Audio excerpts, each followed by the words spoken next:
예, 안녕하세요. 오늘 웨비나의 사회를 맡은 조상욱 변호사입니다.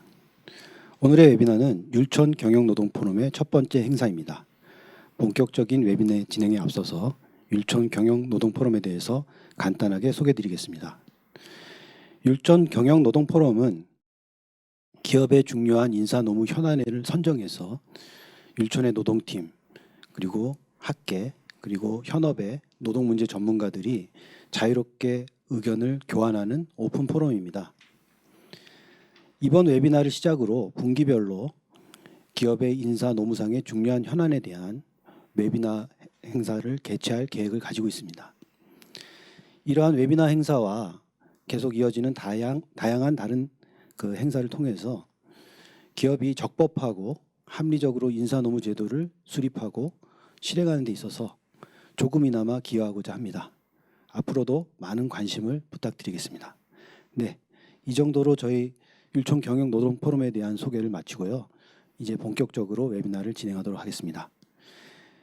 저희 웨비나는 세션 1과 세션 2로 구성이 되어 있는데 먼저 세션 1을 진행하겠습니다. 세션 1은 노동조합 및 노동관계조정법의 분석 및 시사점을 주제로 해서 두 분께서 발표를 해주시겠습니다. 첫 번째 발표자는 부산대학교 법학전문대학원의 권혁 교수님이십니다. 권혁 교수님께서는 개정노동조합법의 개정 배경 및 주요 내용에 대해서 말씀을 해주시겠습니다. 그리고 뒤이어서 두 번째 발표자로는 저희 율촌 노동팀의 박재우 변호사님께서 발표를 해주시겠습니다. 박재우 변호사님께서는 개정노동조합법 중에서도 비종사조합원의 사업장 내 조합활동 범위에 대해서 발표를 해주시겠습니다. 네, 그러면은 마이크를 권혁 교수님께 넘기고 세션 1에 대한 발표를 진행하도록 하겠습니다.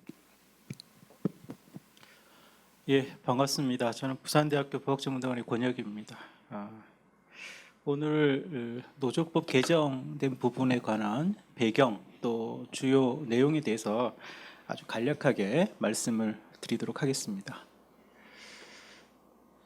우선 이번 이 노조법 개정은 간단히 얘기하면 아이로 핵심 협약 비준을 위한 원포인트 개정 이렇게 이해를 해도 될 것 같습니다. 다만 이제 우리나라가 잘 아시다시피 아이로 핵심 협약 가운데 4개 협약에 대해서 이제 우리가 핵심 협약이라고 하는 4개 협약에 대해서 비준을 하지 않은 상태다 보니까 이 협약의 비준을 위해서 기존의 노조법에서 개정돼야 될 부분이 어떤 것인가 하는 것을 좀 검토하면서 개정이 이루어진 걸로 보는데요. 다만 이 아이로 핵심 협약 비준과 관련해서 우리가 염두에 둬야 될 것은 국가의 이 노사관계의 개입을 최소화하라. 이것이 사실 기본적인 핵심 협약의 비준 방향입니다. 그러다 보니까 사실 엄밀하게 얘기하면 노조법의 전 규정 가운데 상당 부분을 다이어트 하는 방식이었더라면 핵심 협약 비준이 오히려 쉬웠을 수도 있다 이런 생각도 좀 하게 됩니다. 이번 노조법 개정은 그러다 보니까 크게 한 3가지 덩어리가 있다고 저는 생각을 하는데요. 첫 번째는 소위 해고자 실업자가 노동조합에 가입할 수 있는가 하는 문제. 이걸 이제 노조법상의 근로자 개념의 확대라고도 설명을 하는 대목인데요. 사실 이 부분은 기존의 어떤 우리 대법원의 입장과도 일맥상통하는 부분이 있습니다. 다만 우리나라는 기존에 기업별 단위 노사관계, 특히 교섭을 기업 단위로 하다 보니까 실업자나 해고자 같은 소위 외부에 있는 분이 교섭에 참여하기가 굉장히 좀 어려운, 참여하는 것이 바람직하지 않은 또 관행화돼 있지 않은 이런 점 때문에 다소 혼란이 있을 거라고 보고 그것 때문에 이제 추가적인 보완 방안을 한 3가지 정도 마련해 둔 것 같습니다. 두 번째는 이제 노사관계에 있어서의 국가 불개입이라고 하는 원칙을 좀 바로 세우는 부분인데요. 이 부분과 관련돼서 이제 주로 쟁점이 된 것은 우리 노조 전임자에 대한 급여 문제였던 것 같습니다. 다만 이 급여 지급이라고 하는 것이 노동조합의 자주성의 침해 우려가 있다는 것을 부인하기는 어렵기 때문에 이런 문제점에 대한 보완의 규정을 일부 또 두고 있는 거. 일단 마지막으로 이제 기존의 글로벌 스탠다드에 비춰봤을 때 우리가 노사관계에서 불필요하게 소모적인 분쟁을 일으키는 부분들은 좀 해소하자는 차원에서의 몇 가지 규정의 개정, 이렇게 한 3가지 덩어리가 있는 것으로 그렇게 생각이 됩니다. 우선 근로자의 개념 확대라고 하는 부분과 관련된 건데요. 사실은 확대라는 표현이 정확하지는 않습니다. 우리 노조법상의 근로자 개념은 근기법상의 근로자 개념하고 다르다는 점은 이미 잘 알고 계실 텐데요. 이걸 간단히 말씀드리면 이렇습니다. 노조법상의 근로자 개념은 노동조합의 가입 자격, 다시 말하면 우리 대법원은 단결할 필요성이 있는 자 이렇게 이해를 하고요. 이 개념은 당연하지만 사용자라고 하는 개념을 당연히 전제하는 건 아닙니다. 거기에 비해서 근로기준법상의 근로자 개념은 임금을 목적으로 근로를 제공한다. 이때 임금을 지급한다고 하는 사람이 중요한 거죠. 그러니까 사용자라고 하는 사람이 계약 상대방으로 존재하는 그런 사람, 그런 어떤 관계를 염두에 두고 근로를 제공하는 사람을 근로자 이렇게 표현을 한 겁니다. 그렇기 때문에 우리 대법원도 근기법상의 근로자와 노조법상의 근로자를 구별하고 노조법상의 근로자 개념에 반드시 근기법상의 근로자만이 포섭되는 건 아니라고 하는 것이 대부분의 입장이라는 것은 기존에 명확했던 것 같습니다. 다만 이제 우리 현행 노조법상의 2조 4호 라목인데요. 이 규정이 명문으로 단서 규정을 두면서 다소 혼란이 있었습니다. 왜냐하면 단서 규정만 읽어보면 해고라고 하는 사용자와 근로자 사이 계약 관계를 염두에 둔 해지죠. 이 해고라고 하는 것과 노조법상의 근로자 개념을 연동을 시켜 버린 측면이 있습니다. 이러다 보니까 우리 법무는 아마도 그 당시에 입법자는 근기법상의 근로자 개념을 염두에 두고 노조법상의 근로자 개념을 설계했던 거 아닌가 하는 의심 또는 그런 생각을 얼마든지 할 수 있는 개연성이 있습니다. 그러다 보니까 기존에 우리 대법원은 좀 절충적인 방안을 썼죠. 산별 직종별 노동조합 같은 경우에는 반드시 근기법상의 근로자가 아니어도 무방하지만 소위 개별 기업별 단위 노동조합의 경우에는 근기법상의 근로자여야 한다라고 한 해석을 통해서 이 문제를 해결했는데요. 이번 노조법 개정에서는 그 단서 규정을 삭제함으로써 사실상 해고자나 실업자라 하더라도 다시 말하면 근기법상의 근로계약이 존재하고 있는 근로자만에 국한하지 않더라도 노동조합에 가입할 수 있는 것으로 이렇게 명문을 한 겁니다. 이렇게 하다 보니까 걱정되는 부분이 생긴 거죠. 그건 뭐냐면 개별 기업 단위별로 노동조합이 결성이 되고 조직되고 또 교섭도 기업 단위별로 이렇게 이루어지는 상황이다 보니까 아마도 생각지 않은 좀 분쟁 또는 생각지 않은 갈등이 생길 수 있겠다라는 그런 걱정이 되는 거죠. 이것 때문에 한 3가지 정도를 좀 보완한달까요? 이렇게 규정을 마련해 둔 것 같습니다. 첫 번째는 소위 이 기업 단위에서 노동조합이 조직되고 있는 것이 보편적인 모습인데 실업자나 해고자 같은 외부에 있는 분이 그럼 노동조합 활동을 위해서 해당 기업에 함부로 출입할 수 있는가 하는 문제에서부터 시작해서 그 기업에서 노동조합 활동을 할 수 있는가 하는 의문이 있을 텐데 이 점을 좀 명확하게 하기 위해서 이번에 노조법을 개정하면서 규정을 따로 두게 됩니다. 그 규정의 핵심은 사용자의 효율적인 사업 운영에 지장을 주지 아니하는 범위 내에서는 실업자나 해고자라 하더라도 노동조합 활동을 할 수 있는 것으로 명문화해 놓고 있는데요. 이 규정은 이제 사실 굉장히 많은 논란을 일으킬 여지는 큽니다. 왜냐하면 어디까지가 효율적인 사업 운영에 지장을 주는 것인가 하는 부분인 이 이제 좀 해석의 여지가 있기 때문입니다.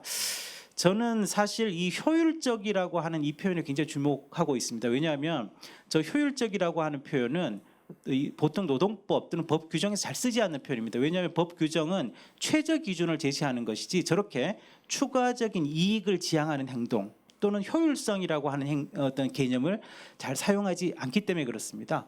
실제로 재직 근로자 그러니까 이 실업자 해고자가 아닌 재직 근로자로서의 노동조합원 이 사업장 내에서 활동을 할 때는 기존에 우리 대법원이 효율적이라는 표현을 사용하지 않고 사용자의 시설 관리권의 어떤 박탈을 시설 관리권의 바탕을 둔 그런 합리적인 어떤 규율에 복종을 받도록 규율에 따르도록 이렇게 하고 있습니다. 여기에 소위 시설 관리권이라고 하는 개념은 사용자의 어떤 재산권, 경영권에 관한 본질적 침해가 없는 한도 내에서 이렇게 이해를 하면 될 것 같습니다. 그러다 보니까 사실은 이런 효율적인 사업 운영에 지장을 주지 않는 범위 내에서 조합 활동을 한다 하더라도 이 내용에는 예컨대 함부로 사업장에 출입할 수 있다 이런 의미로 이해할 수는 없을 것 같고요. 당연하지만 일련의 어떤 절차, 출입 절차라든가 또 기타 다른 어떤 사업장 내에서 조합 활동에 관한 일정한 룰을 아마 사업장에서 마련하는 것이 바람직할 것으로 생각이 됩니다.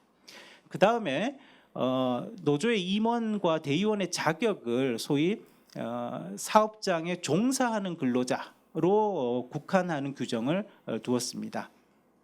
사실 임원과 대의원이라고 하는 이 양자는 사실 개념적으로는 전혀 다른 것이죠. 그런데 이번 개정을 하면서 아마도 양자의 법적인 어떤 개념을 구별하지는 못한 것으로 이해를 합니다. 왜냐하면 임원은 노동조합의 소위 기관으로서의 어떤 결정을 하는 그런 간부로서의 의미이고 대의원 같은 경우에는 사실 간접민주주의 총회의 어떤 가름하는 대의원회의 구성원 이런 의미이기 때문에 양자가 좀 다른 거죠. 그러다 보니까 사실은 이제 대의원 하면 비례대표 이런 의미고 임원하면 소위 조합의 어떤 간부 이런 의미인데 요걸 양자를 똑같이 종사 근로자로 좀 국한을 했습니다. 이건 조금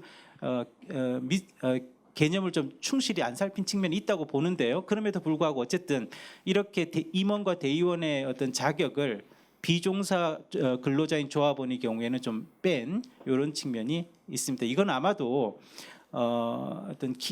이제 어떤 노동조합의 의사 결정을 함에 있어서 재직 근로자들을 의사를 충실히 반영하기 위한 그런 부분이라고 생각을 하고 있습니다. 다만 이 부분은 이제 아이로 핵심 협약 비준 과정에서는 비준 과정에서 좀 논란의 소지는 있다 이런 생각은 듭니다. 그다음 이제 교섭 창구 단일화 절차에서의 조합원 수 산정과 관련되어서도 소위 이제 종사 근로자인 조합원에 국한하고 있습니다. 이거는 교섭이라는 특성 때문인데요. 단체 교섭은 잘 아시다시피 근로 조건의 유지 개선을 위한 집단적 활동입니다. 그러다 보니까 아무래도 교섭 창구 단일화 절차에서 교섭에 나서도록 하는 그런 어떤 대표를 정할 때에는 당연히 근로 조건에 적용을 받아야 되는, 그러니까 다시 말씀드리면 종사하고 있는 그런 근로자들의 의사를 우선적으로 반영하는 것이 옳기 때문에 그런 의미에서 교섭창구 단일화 절차에서의 산입 범위는 종사 근로자로 국한한 것으로 그렇게 생각을 할 수 있을 것 같습니다. 그 다음은 이제 쟁의행위 찬반 투표와 관련된 조합원 수의 산정에서도 종사 근로자로 국한을 하고 있습니다. 이것은 쟁의행위 찬반 투표 제도의 의미에서 이제 도출해 낼 수 있는 그런 결과인데요. 쟁의행위 찬반 투표와 관해서 우리 대법원이 오랜 동안 이 절차를 쟁의행위 정당성의 실질적 정당성 판단 기준으로 보고 있는 이유는 쟁의행위를 통해서 불이익을 얻을 수 있는 근로자들이 스스로 그 불이익을 감수해서라도 쟁의행위에 돌입할 것인가에 대한 진정성 있는 판단을 거치도록 하는 그런 절차가 바로 쟁의행위 찬반 투표입니다. 이때 쟁의행위에 돌입해서 불이익을 얻는다고 하는 것은 소위 근로계약 관계에서의 급부와 반대급부, 다시 말하면 노동 무임금이니까요. 임금을 받지 못하는 불이익도 있을 수 있을 것 같고요. 또 사업장 내에서의 어떤 여러 가지 질서 침해의 우려도 있으니까 이런 불이익을 충분히 염두에 두고 쟁의행위에 돌입할 것을 결정해야 되는 것이죠. 그런데 이제 문제는 해고자나 실업자 같은 경우 비재직 중인 비종사 근로자 같은 경우에는 비종사 조합원의 경우에는 이런 불이익의 감수라고 하는 그런 어떤 의미가 존재하지 않지 않습니까? 그러다 보니까 조합원 찬반 투표에서 그런 분들까지 산입하기는 좀 곤란하다라고 하는 그런 차원에서 종사 근로자들을 산입 범위로 삼은 것으로 그렇게 이해하면 될 것 같습니다. 그 다음에 이제 쟁점이 되고 있는 것이 소위 노조 전임자 급여와 관련된 부분인데요. 이 부분과 관련되어서는 아이로의 입장은 이렇습니다. 아이로는 노조 전임자에게 급여를 주라는 입장이 아닙니다. 노조 전임자에게 급여를 지급할 것인지 여부에 대해서 노사가 자치에 맡겨둘 문제지 깨알같이 국가가 개입할 문제가 아니다. 뭐 이런 취지인 것이죠. 그러다 보니까 현행 우리 노조법상의 전임자 급여 지급의 금지라고 하는 규정을 지급의 어떤 금지라고 하는 규정을 삭제하고 대신 노사 간의 자치 영역으로 인정한 점, 요거는 이제 이번 개정의 내용이라고 볼 수 있을 것 같습니다. 그렇다고 해서 그러면 노조 전임자 급여에 관해서 전혀 제어가 되지 않느냐, 그건 아닙니다. 기존에 우리 대법원은 소위 이제 조합의 자주성을 이를 상실할 정도의 과다한 어떤 지급이라고 하는 것, 이것은 이제 충분히 경계해야 되고 이것은 당연히 금지돼야 된다고 보고 있고, 따라서 이런 규정은 삭제했지만 기존의 판례 법리에 의해서 제어가 될 거라, 그런 어떤 정신, 원칙, 이거는 이제 제어가 될 거라고 보는 것이죠. 그러다 보니까 자주성을 침해할 만한 금품의 지급까지는 금지되는 것은 노동조합의 개념상으로도 너무 당연하고요. 다만 이번 개정에서는 이런 과도한 지급이라고 하는 가이드 어떤 상한을 근로시간 면제 제도하고 연계를 시켜놔서 결과적으로는 급여를 지급할 것인가 말 것인가는 노사가 자치적으로, 다만 그 한도, 지급하더라도 한도는 근로시간 면제 제도와 연동을 해서 판단을 하라, 이렇게 규정을 해두게 됐습니다. 다만 이렇게 되면 이제 이 근로시간 면제 제도와 연계한 어떤 그 노조 전임자의 급여 제도이기 때문에 면제 제도의 범위를 넘어서는 한도에서의 급여가 있다면 이런 합의는 당연히 사법적으로 무효가 될 거고요. 그렇기 때문에 단체 협약이 있다 하더라도 그 단체 협약의 효력은 무효가 될 것입니다. 근데 문제는 이제 이 무효가 된 단체 협약에 의해서 기지급된 경우가 발생할 수 있겠죠. 다시 말하면 이 과도한 소위 이제 상한의 면제, 근로시간 면제를 넘어서는 그런 어떤 그 합의에 따라서 급여가 이루어지게, 급여가 실제로 지급됐다고 하면 돌려받을 수 있겠는가? 이거는 기존의 우리 비체 변제라고 하는 법리에 따를 수밖에 없을 거라고 봅니다. 다시 말씀드리면 기왕에 채무가 없음을 알면서도 지급했다라고 하면 돌려받을 수 없겠지만 사실상 그 지급이라고 하는 게 강제됐다든가 또 사실상 이 변제 거절로 인해서 손해를 피하기 위해서 불가피했다든가 하는 경우에는 반환받을 수 있는 것으로, 사실 이게 민사상의 일반 어떤 비체범죄 법리에 의해서 해결이 될 문제라고 보는데 실제로 노사관계에서는 저런 일이 발생하지 않을 것 같아요. 왜냐하면 노사관계의 어떤 특수성이라는 것이 존재하기 때문에 단순한 민사채무 관계에서의 어떤 변제 법리가 작동하기가 쉽지 않을 것 같다는 생각은 합니다.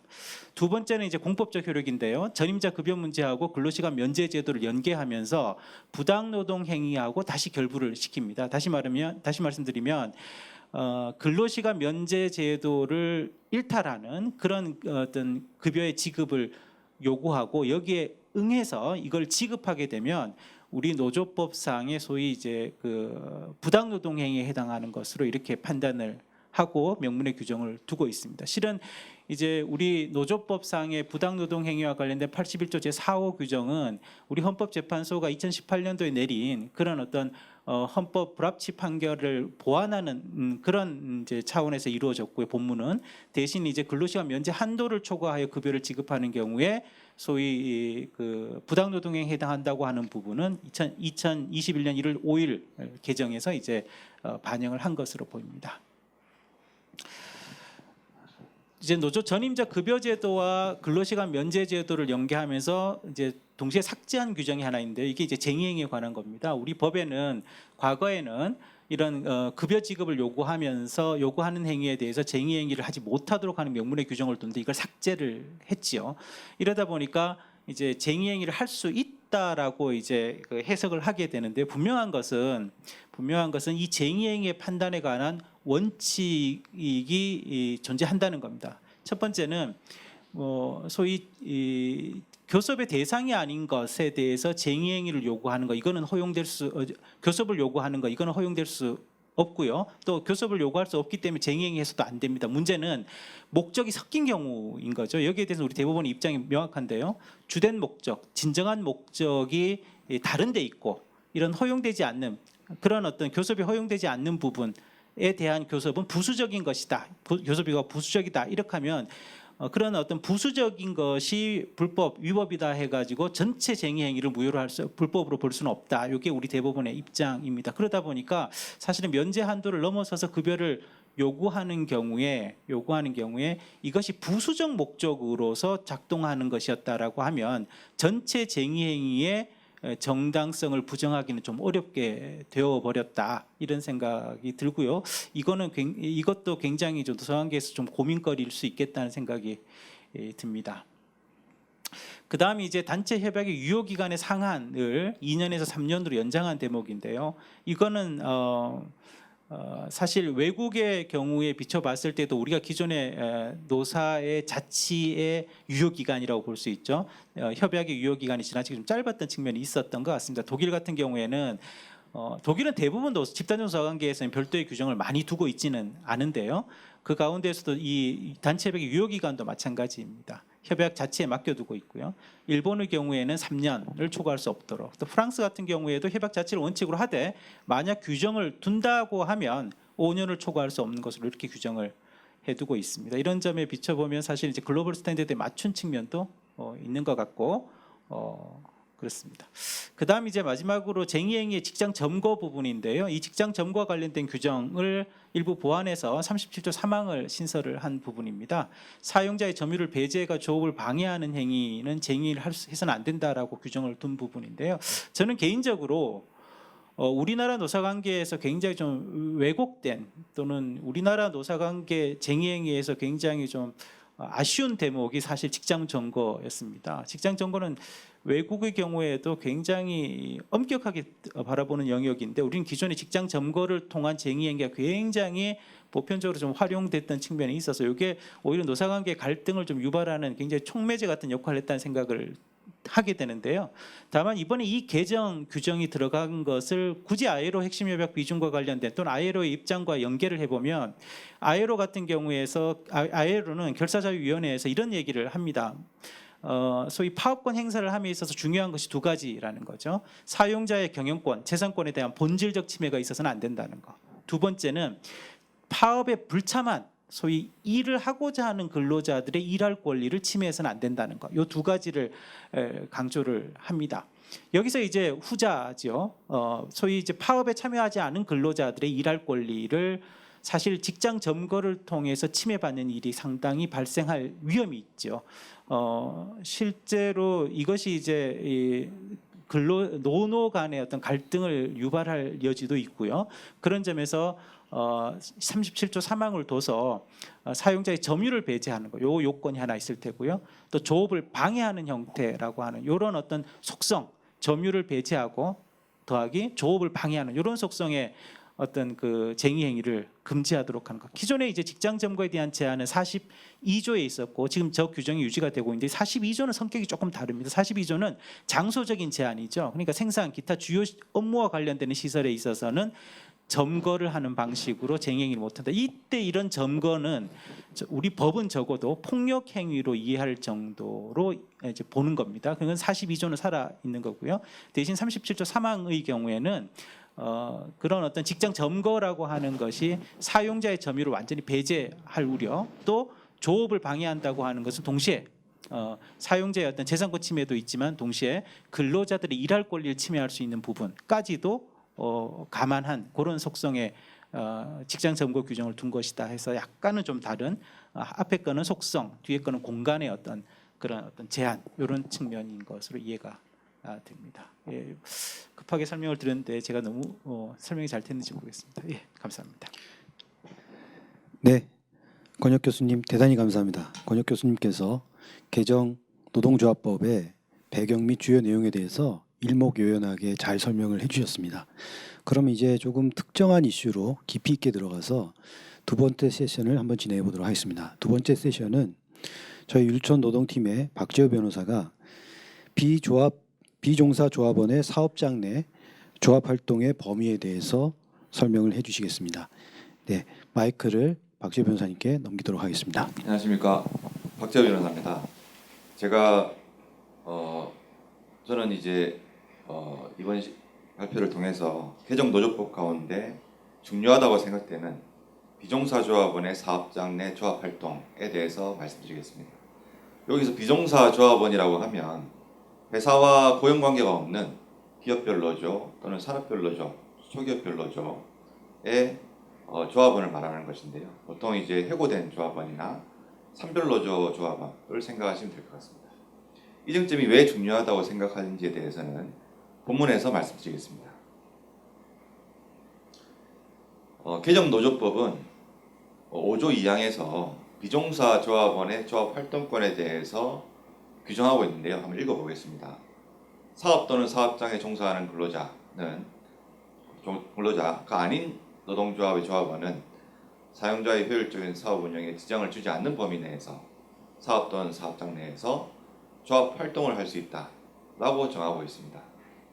자, 조합원이 조합 활동을 할 수 있다는 것은 너무나 당연한 것인데 굳이 이제 사업장 내에서 조합 활동을 할 수 있다라고 정한 것은 아마 비종사 조합원의 조합 활동권에 관한 내용이기 때문입니다. 이렇게 이제 비종사 조합원의 조합 활동권이 노조법상에 명문화된 것이 실무상 어떤 변화를 가져올 것이냐 하는 것을 저희가 예측하기 위해서는 이런 조항이 없을 때 우리 법원이 비종사 조합원의 사업장 내 조합 활동에 대해서 어떤 입장을 취했는지를 먼저 살펴봐야 알 수 있을 것 같습니다. 우리 판례는 조합 활동 이 사업장 내에서 벌어지는 경우에는 조합 활동권, 노동조합의 조합 활동권과 사용자의 시설 관리권이 충돌하는 영역이다 라는 입장을 가지고 있습니다. 조합 활동권이라는 것은 아시다시피 노동조합을 조직하거나 운영하거나 사용자와 교섭하고 단체 협약을 체결하고 하는 등의 일련의 어떤 노동조합의 활동을 말하는 것이에요. 이것은 노동 3권에 기초하고 있다라고 이해되고 있습니다. 그리고 정당한 조합 활동은 민형사상 면책이 되고 부당 노동 행위로 보호를 받는 법적 보호를 받고 있습니다. 시설 관리권이라는 것은 기업의 물적 시설을 사업 목적에 활용하거나 그 사업 목적에 활용하기 위해서 필요한 행위를 하는 것을 말하는 것인데요. 재산권 내지는 기업 활동의 자유에서 유래하는 것으로 이해되고 있습니다. 이 시설 관리권은 비단 물적 시설에 관한 관리뿐만 아니고 시설을 이용하는 사람에 대한 대인적 관리를 포함하는 개념이다. 이렇게 이해가 되고 있습니다. 이 시설 관리권과 조합 활동권이 충돌을 하게 될 때 우리 대법원의 기본적인 입장은 이렇습니다. 사용자의 시설 관리권에 바탕을 둔 합리적인 규율이나 제약에 따라야 한다. 다시 말해서 조합 활동은 사용자의 규율이나 제약에 따라야 한다는 것이 기본 입장이고요.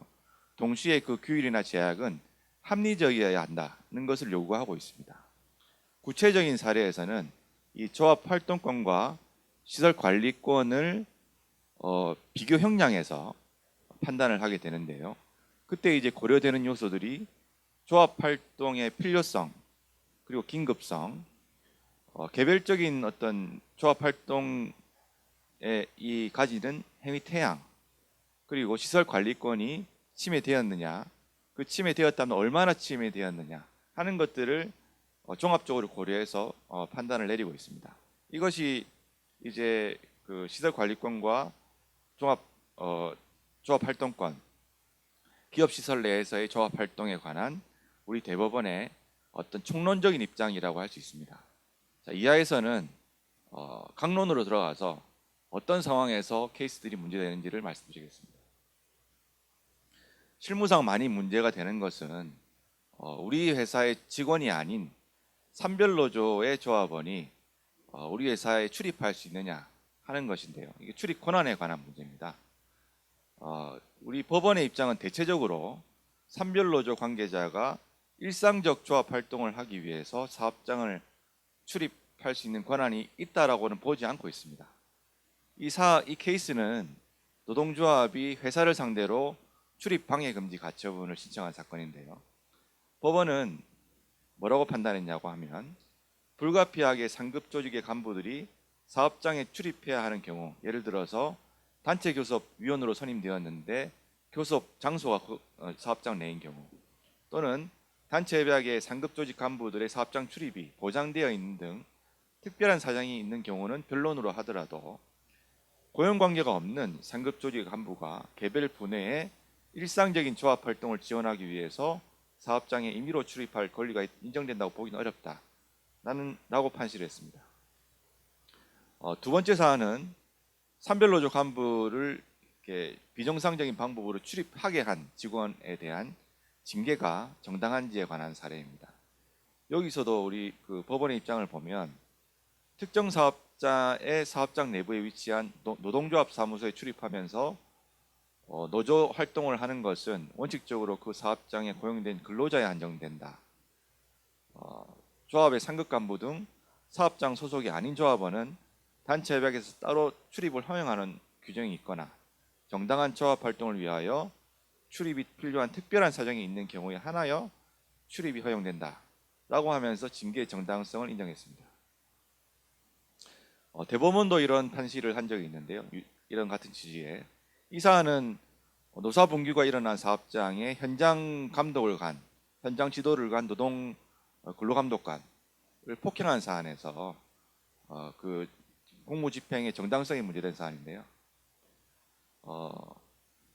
판시 내용을 보면 비록 노동조합이 단체 교섭에 관한 권한을 위임받았더라도 그 당시 노동조합이 파업에 돌입하면서 협약 체결 촉구를 위한 결의대회를 개최하는 곳에 피고인 등이 참가하는 것은 정당한 교섭 행위라고 보기 어렵다. 따라서 회사가 그 피고인 등의 출입을 제한하기 위해서 신분증을 제시하라고 요구하는 것은 가능하다, 위법하다고 볼 수 없다라고 해서 이 출입 제한이 가능하다는 전제에 있음을 알 수 있습니다.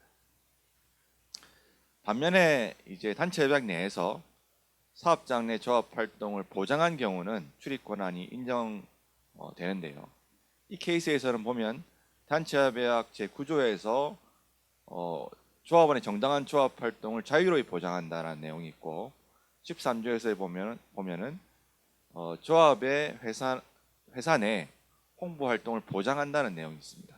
이런 류의 어떤 단체 협약 내용은 흔히 볼 수 있는 내용인데 여기 대해서 법원은 회사가 단체 협약에서 산별노조와의 단체 협약입니다. 정당한 조합 활동과 회사 내 홍보 활동을 보장하기로 약정하였고 조합 활동에는 조합원들에 대한 교육과 상담, 홍보 활동 등이 필수적이기 때문에 본질적인 시설 관리권을 침해하지 않는 범위 내에서는 출입하는 행위를 포함해서 필요한 행위를 할 수 있다라고 이제 판시를 했습니다.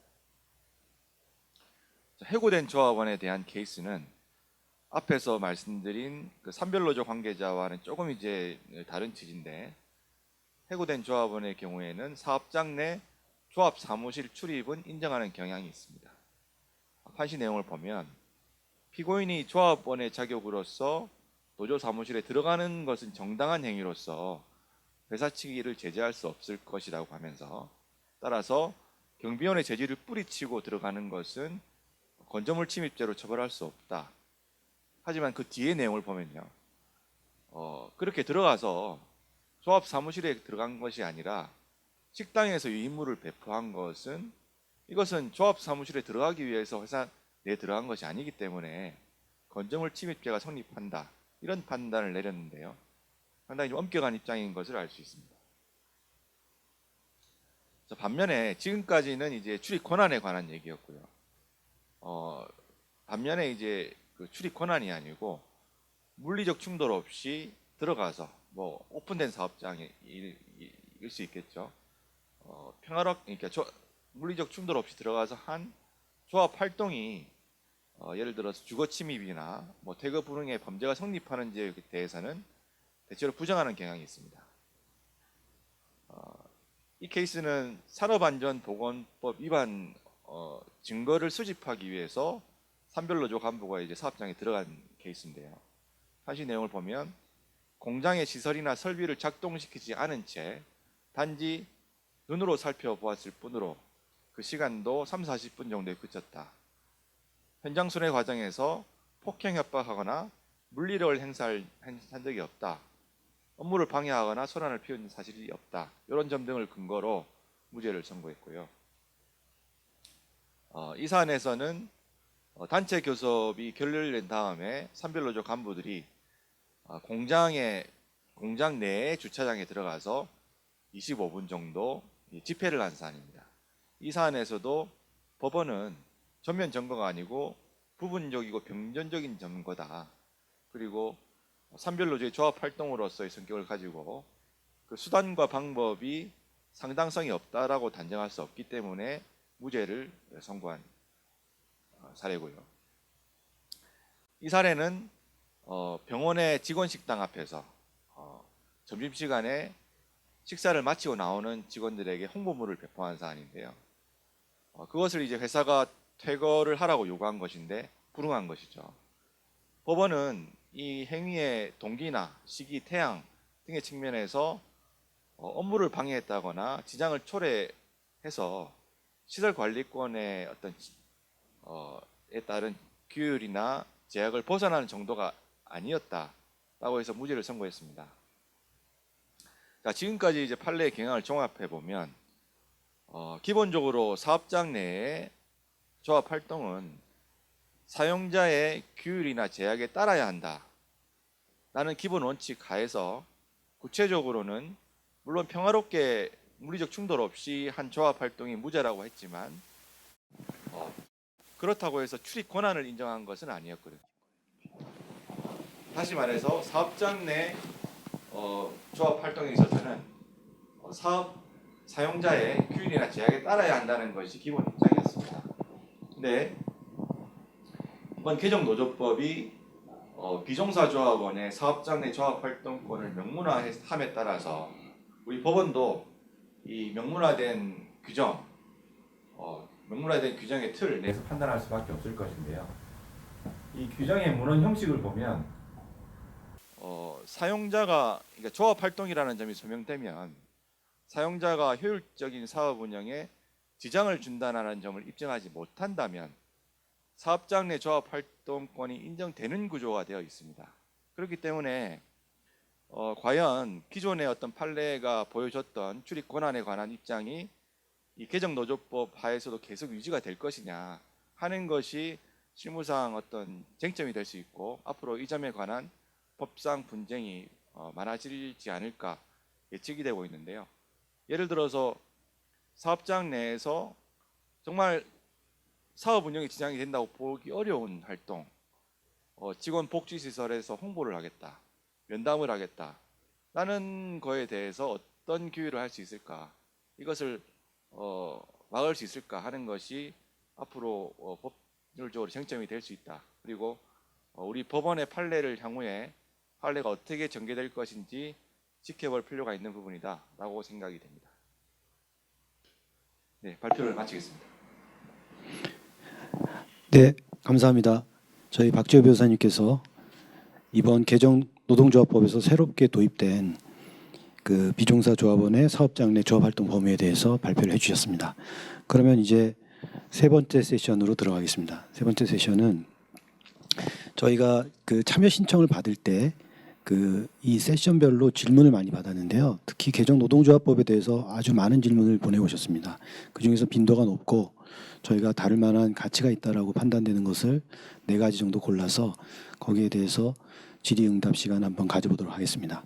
자, 그러면은 첫 번째 질문을 먼저 보겠습니다. 그 첫 번째 질문입니다. 첫 번째 질문은 그 비종사 조합원에 관한 질문인데요. 비종사 조합원과 관련해서 효율적인 사업 운영에 지장을 주지 아니하는 범위 내에서 사업장 내 조합 활동을 할 수 있다, 이렇게 규정이 되어 있는데 과연 그 의미가 무엇인가, 구체적으로 그 의미가 무엇인지에 대해서 질문이 있었습니다. 실제로 이 새롭게 도입된 제도다 보니까 여기에 관련된 질문이 여러 차례 이게 중복적으로 있었는데요. 이 문제에 대해서는 저희 박지호 변호사님께서 말씀을 좀 해주시겠습니다. 네, 그 효율적인 사업 운영에 지장을 주지 않는 범위라는 것은 결국은 법이 시행되고 판례에 의해서 구체화될 영역이라고 생각이 되는데요. 저희가 이제 기존 노동관계 법령상의 유사한 표현들을 통해서 한번 그 힌트를 얻을 수는 있을 것 같습니다. 지금 남녀고용평등법에 따르면 육아기 근로시간 단축 신청에 대한 승인 예외 사유로서 정상적인 사업 운영에 중대한 지장을 주는 초래하는 경우라는 표현이 쓰이고 있고요. 근로기준법상 근로자의 연차 휴일 지정권에 대한 예외로서 사업 운영에 막대한 지장을 있는 경우라는 표현이 쓰이고 있는데요. 우리 여기 노조법에서는 개정 노조법에서는 이런 막대한 중대한 지장 이런 표현을 쓰지 않고 있습니다. 그렇기 때문에 분명히 이런 표현들보다는 넓은 범위다라고 볼 수 있고요. 정상적인 사업 운영 이런 것이 아니라 효율적인 사업 운영이라고 표현이 되어 있는데 이것도 상당히 넓게 해석될 수 있는 영역이라고 생각됩니다. 기본적으로 효율성을 이유로도 지장이 된다라고 말할 수 있으니까요. 그래서 이제 효율은 뭐 단정하기 어렵지만은 생산 속도나 생산 능률, 그리고 안전 관리, 시설 관리, 작업 관리의 용이성, 영업 비밀 보호 이런 것들을 다 포괄하는 의미로 해석될 수 있지 않나 하는 생각이 들고요. 하지만 그렇다고 해서 뭐 무한정 해석 확장될 수 있는 것은 아니니까요. 사업 운영을 도저히 저해한다고 보기 어려운 조합 활동을 위한 사업장 출입 권한에 대해서는 충분히 논란이 될 수 있다. 그래서 향후 판례 판결의 추이를 주목할 필요가 있다라고 생각이 됩니다. 네, 감사합니다. 예, 그러면 여기서 다시 한번 또 이제 두 번째 질문으로 넘어가도록 하겠습니다. 예, 두 번째 질문에 대해서 좀 말씀드리면요.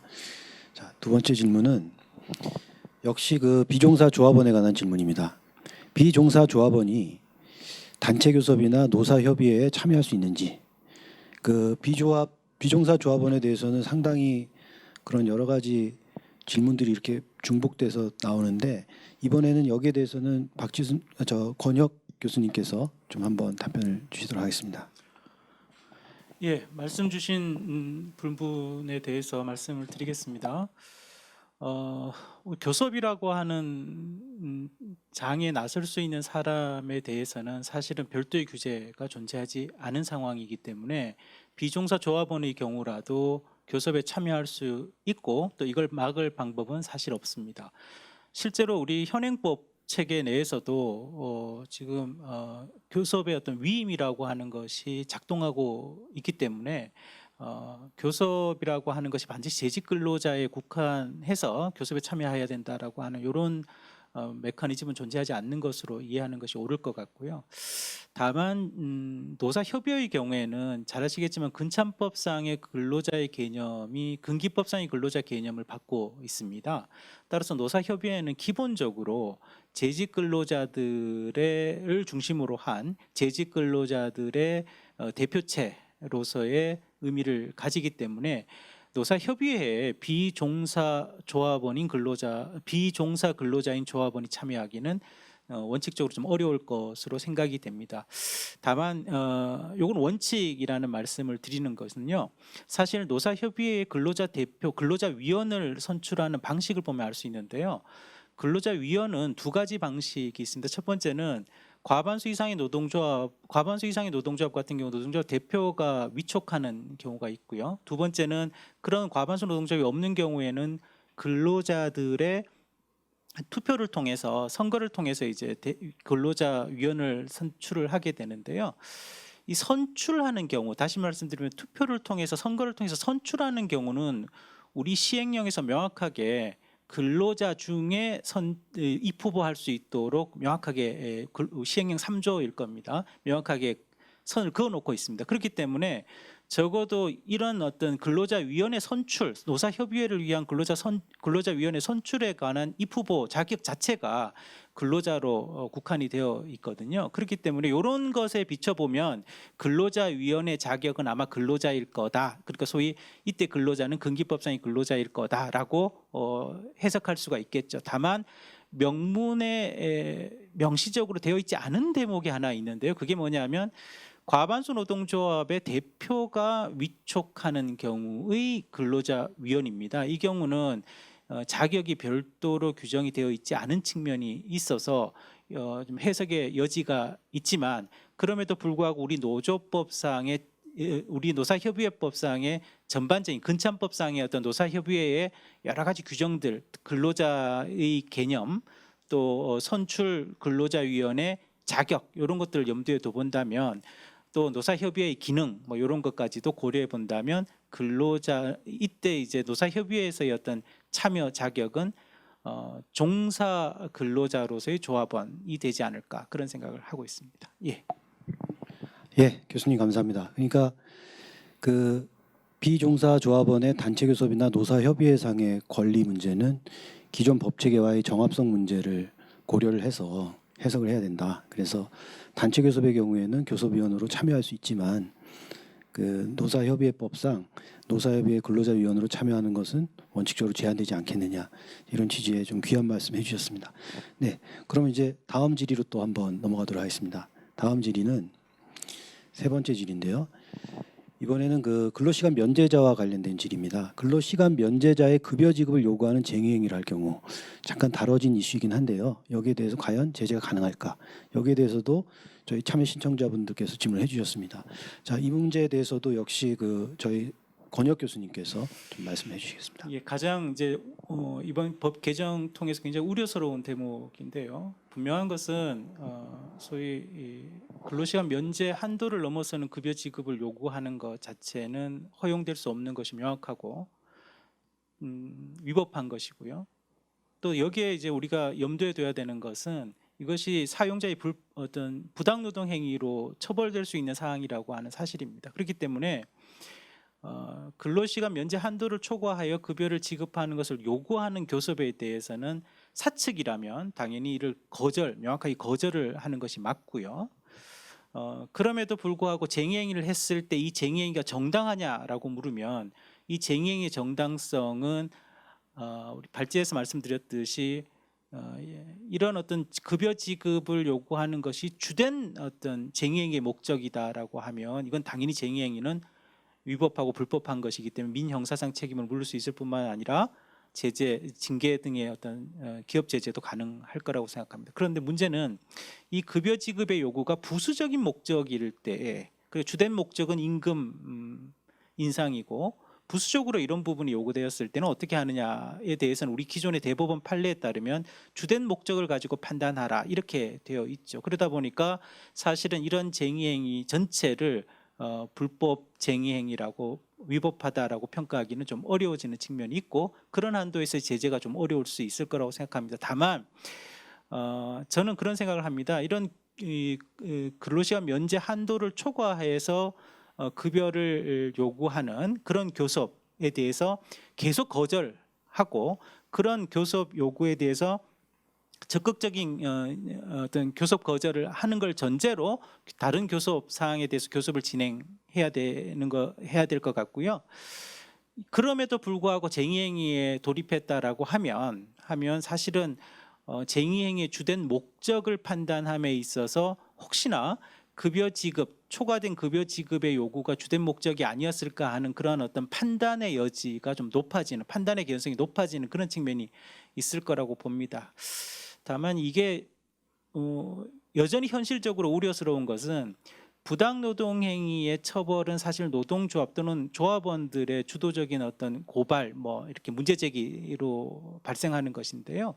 이 대목은 사실은 그럴 여지가 사실 현실적으로 발생할 여지가 없어 보이기 때문에 혹여나 이런 근로시간 면제 제도의 틀을 넘어서는 교섭 급여 지급이라고 하는 것이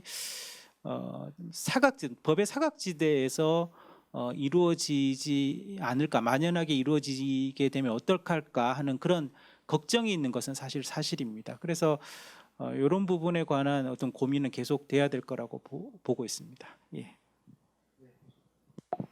예, 교수님 감사합니다.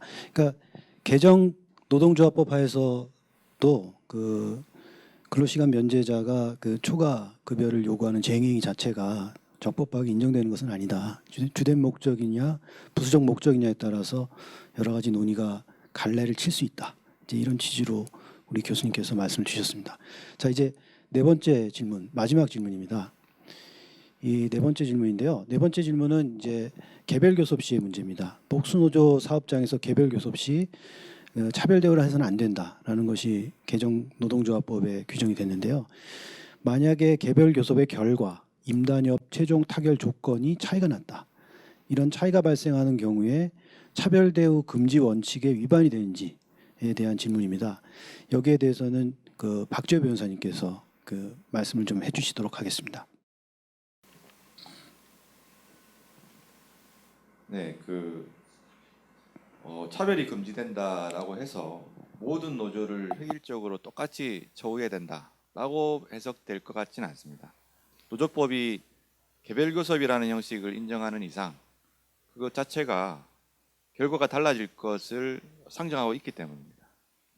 지금 여기서 장표에서 소개해드린 하급심은 이게 이제 부당노동 행위에 관한 판례이긴 하지만 읽어보시면 같은 취지를 말하고 있습니다.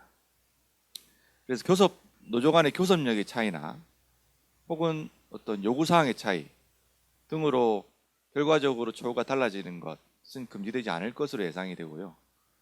노동조합의 교섭 요구의 내용이나 사용자의 교섭 태도, 타 노동조합과의 교섭 진행 과정 등을 종합해서 차별 여부를 판단해야 된다는 것이 고용노동부의 입장임을 말씀드립니다. 이상입니다. 네, 감사합니다. 그러니까 근본적으로 그 차별 대우 금지 원칙이 있지만 어떤 경우에나 그러한 개별 교섭의 결과가 달라지는 것을 금지하는 것 자체는 아니다. 이제 이렇게 해석하는 것이 온당하다 이런 말씀을 해주셨습니다. 네, 이로써 저희 그 세션 1의 모든 과정을 마치도록 하겠습니다. 그 세션 1에서는 개정 노동조합법과 거기에 따른 중요 이슈, 그 비종사 조합원에 관한 이슈를 다뤄봤습니다. 네, 그러면 다음으로 세션 2, 2021년 기업이 유념할 중요 노사 현안에 대해서 그 발표를 하도록 하겠습니다. 오늘 발표자는 세 분입니다. 그래서 소개를 먼저 좀 드리면요. 첫 번째 주제는 중대재해처벌법 분석 및 전망에 대해서 저희 율촌 노동팀의 정지영 고문님께서 발표를 해주시겠습니다. 그리고 두 번째 주제는 단체교섭 당사자의 개념의 확대에 관해서 저희 역시 율촌 노동팀의 이정우 변호사님이 발표를 해주시겠습니다. 그리고 마지막으로 세 번째로는 개정 근로기준법 하에서 근로시간제 변경 내용 및 의미에 대해서 한국경영자총협회 노사관계법제팀장이신 이준희 팀장님께서 발표를 해주시겠습니다. 네, 그럼 우선 첫 번째 발표 중대재해처벌법 분석 및 전망에 대해서 정지영 고문님께서 발표해 주시겠습니다. 마이크를 넘기겠습니다. 예, 제가 말씀드리고자 하는 주제는 중대재해처벌법에 대한 분석과 전망입니다. 지난 1월 초 국회에서 중대재해처벌법이 통과가 되었습니다. 그리고 1년의 유예 기간을 지나서 내년 1월 27일부터 시행 예정입니다. 사진에서 보시듯이 지난 2018년에 고용노동부에서 개정산업안전보건법을 전면 개정하겠다는 내용으로 국회에 제출한 바 있고 국회 심의 과정에서 서부발전에 안타깝게 김용군 씨가 사망하는 사건이 발생했습니다. 이후 산업안전보건법이 통과되고 원청의 책임을 강화하는 내용으로 현재 법이 시행 중에 있습니다. 그럼에도 불구하고 이천 물류센터의 대형 산재 사고가 발생한 바 있고 작년 하반기부터 정의당을 중심으로 중대재해처벌법을 제정의 목소리가 높아지고 여당인 더불어민주당, 야당인 국민의힘 모두 제정안을 발표하고 국회 심의를 거쳐서 통과된 바가 있습니다. 이 법의 목적과 기본 구조를 말씀드리면 처벌을 강화해서 산재를 예방하겠다는 기본적인 목적입니다. 처벌의 대상은 실무자가 아니라 경영 책임자, 가장 그 기업을 대표하는 분들에 대하여 책임을 부과함으로써 이분들이 산재 예방에 보다 더 많은 관심과 노력을 기울이게 하겠다는 내용이 뚜렷합니다. 그 재해의 유형 또한 산업 현장에서 발생하는 중대산업재해뿐만 아니라 일반 시민들에 대한 안전을 확보하는 중대시민재해도 포함을 하고 있습니다. 경영 책임자들로 하여금 안전 보건 확보 의무를 법에서 부과하도록 규정되어 있고, 그럼에도 불구하고 중대재해가 발생한 경우에는 1년 이상의 하한형을 도입하고 법인에 대한 양벌 규정뿐만 아니라 산업안전보건법에는 규정하지 않은 징벌적 손해배상 내용도 포함을 하고 있습니다. 그 중대재해의 범위에는 사망재해뿐만 아니라 부상과 질병도 포함을 하고 있고, 적용 범위는 5인 이상 전 사업장으로 규정되어 있습니다. 법률의 내용을 간략하게 요약하면서 시작을 하도록 하겠습니다. 안전 의무와 책임은 실무자에서 원칙적으로 책임을 지고 사업주가 연대하여 책임지는 형태가 아닙니다. 사업주가 직접적으로 그 의무를 부과하고 책임을 지도록 하는 내용이 이제 가장 큰 특징이라고 볼 수 있고요. 구체적인 중대재해의 내용, 사업주와 경영 책임자, 안전보건 확보 의무, 도급 용역 위탁 관계인 경우, 그리고 이 재해가 발생함으로써 처벌의 내용 등에 대해서는 뒤에 상세하게 설명드리도록 하겠습니다. 쟁점을 보면 많은 분들이 이제 사전 질의를 통하여 중대재해가 너무 걱정이 많이 된다, 어떻게 준비를 해야 되는지, 경영 책임자의 범위는 어디까지인지 등에 대한 질문을 많이 해주셨는데, 질문 내용을 중심으로 설명드리도록 하겠습니다. 지난 2019년 행정 통계를 기준으로 중대재해의, 그러면 내년에 시행하고 있는 중대재해법이 커버하는 그 중대재해는 어느 규모일까라는 것을 한번 생각해 보면, 2019년을 기준으로 사망자는 855명입니다. 물론 작년의 경우에는 고용노동부 추계로는 882명입니다만은 19년을 기준으로 855명 중에 50인 이상 사업장에서 발생한 사망재해는 195명입니다. 그러면 내년부터 2년 유예를 제외한 50인 이상은 곧바로 적용되는 사망재해는 19년 기준과 동일하다고 보면 195명이 되는데, 하지만 50인 미만이더라도 수급사업체에서 사망자 수가 발생하면 그건 원청과 도급인이 책임을 지도록 법에서 규정하기 때문에 적어도 이거보다는 플러스 알파로 현재까지는 그 범위가 예상이 될 수 있습니다. 하나 특징적인 부분은 업무상 질병에 대하여 그동안 산재보상과 민사로 해결하는 차원이 아니라 형사처벌로 뚜렷하게 규정이 되었는데, 동일 유해 요인으로 급성 중독 등 대통령령으로 정하는 직업성 질병이 1년 이내에 3명 이상 발생한 경우로 요건을 정하고 있습니다. 급성 중독이라는 형태의 예시가 되었기 때문에 아마도 시행령 제정 과정에서는 도금, 수원, 납, 카드뮴 등 황산, 불산, 질산, 염산 등 중독성 이제 재해인 경우로 국한하지 않을까 이제 예상은 하고 있습니다. 가장 큰 특징은 보호 대상이 근로자를 포함한 종사자로 굉장히 확대되었다는 것입니다. 종사자라 하면 근로계약을 체결하는 근로기준법상의 근로자뿐만 아니라 노무를 제공하는 자라고 해요. 소위 특수형태 근로종사자도 다 안전보호 의무를 이행을 해야 되고요. 아울러서 도급관계인 경우에는 수급인, 대표, 그리고 수급인의 근로자, 수급인과 연관된 노무 제공자까지 다 종사자로 해서 보호를 해야 됩니다. 그와 같이 의미를 본다면 단순히 일시적, 간헐적으로 계약을 맺은 프리랜서인 경우도 그 원청에 있는 경영 책임자에게 보호 대상의 의무를 지우고 있고요.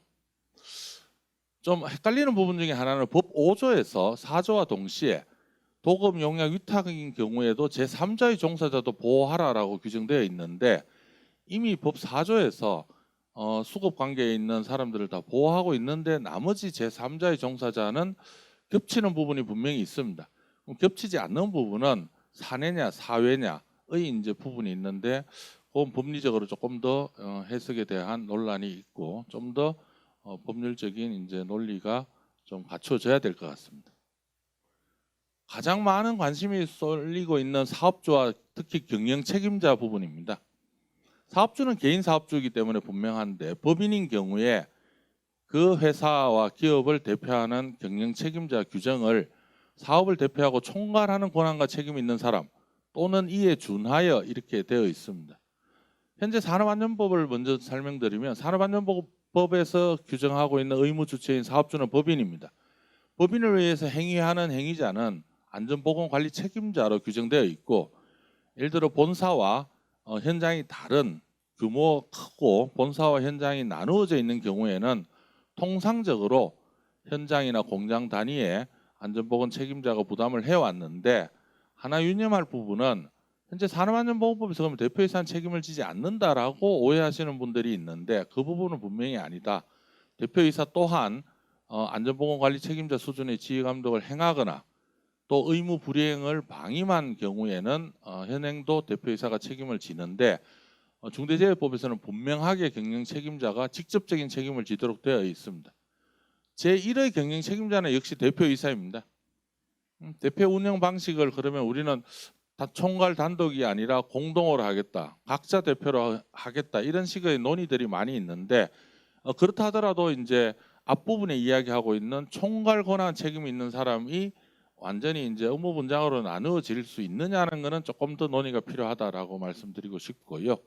안전보건 업무 담당자는 어디까지이냐, 어디까지 낮추어질 수 있느냐라는 위임의 한계의 이야기인데 이에 준하라고 했기 때문에 대표이사에 준하는 정도의 담당자는 더 낮은 단계까지 낮춰지기는 법률상으로 어렵다라고 부분이고요.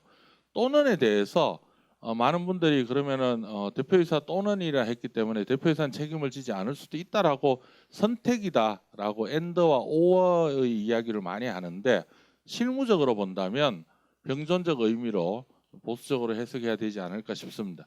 수사당국에서는 그러면 대표이사가 어느 정도의 권한을 위임했는지를 확인을 해야 되는 과정이 있기 때문에 대표이사에 대한 조사 또한 반드시 필요하다. 또 필요한 경우에는 그 대표이사와 안전 담당자가 공동 책임을 져야 되는 거 아닌가. 또한 여러 단계에 있어서 대표이사를 특정하여 고소 고발이 이루어진 경우에는 피고발인에 대한 조사도 필요하지 않을까 싶고요. 역시 대형 사고 다수 사상자에 대해서는 사회적 관심이 집중될 가능성이 높습니다. 참고로 금년 1월부터 산업안전보건법에서 시행하고 있는 안전보건계획의 이사회 보고 승인 의무 내용은 참고로 보시면 될 것 같습니다. 책임의 범위, 사업 또는 사업장을 실질적으로 지배 운영 관리하는 사업 또는 사업장으로 했기 때문에 실질적 이 범위가 어디까지인지가 상당히 또 논란 중에 하나입니다. 아울러서 법 5조에서 도급이나 용역 그리고 위탁 시에는 그 시설 장비 장소가 그 책임이 있는 경우로 한정한다라고 했기 때문에 그러면 책임을 벗어나는 경우는 어디까지인지가 이제 지배 운영 관리 그거를 실질적이라는 표현이 이제 상당히 논란이 되는 부분인데요. 산업안전보건법에서 이야기하는 것은 그동안 논의되는 것은 지배와 관리인데 운영이라는 게 더 들어가서 산업법보다는 좀 넓게 해석될 여지는 분명히 있습니다. 어찌되었든 실제 그 결정을 하고 조정을 하고 총괄할 수 있는 권한이 누구한테 있는지에 따라서 판단을 해야 되지 않을까 싶습니다. 준수 의무가 어찌 보면 가장 중요합니다. 왜냐하면 중대재해법의 처벌이 되기 위해서는 경영 책임자가 안전보건 확보 의무를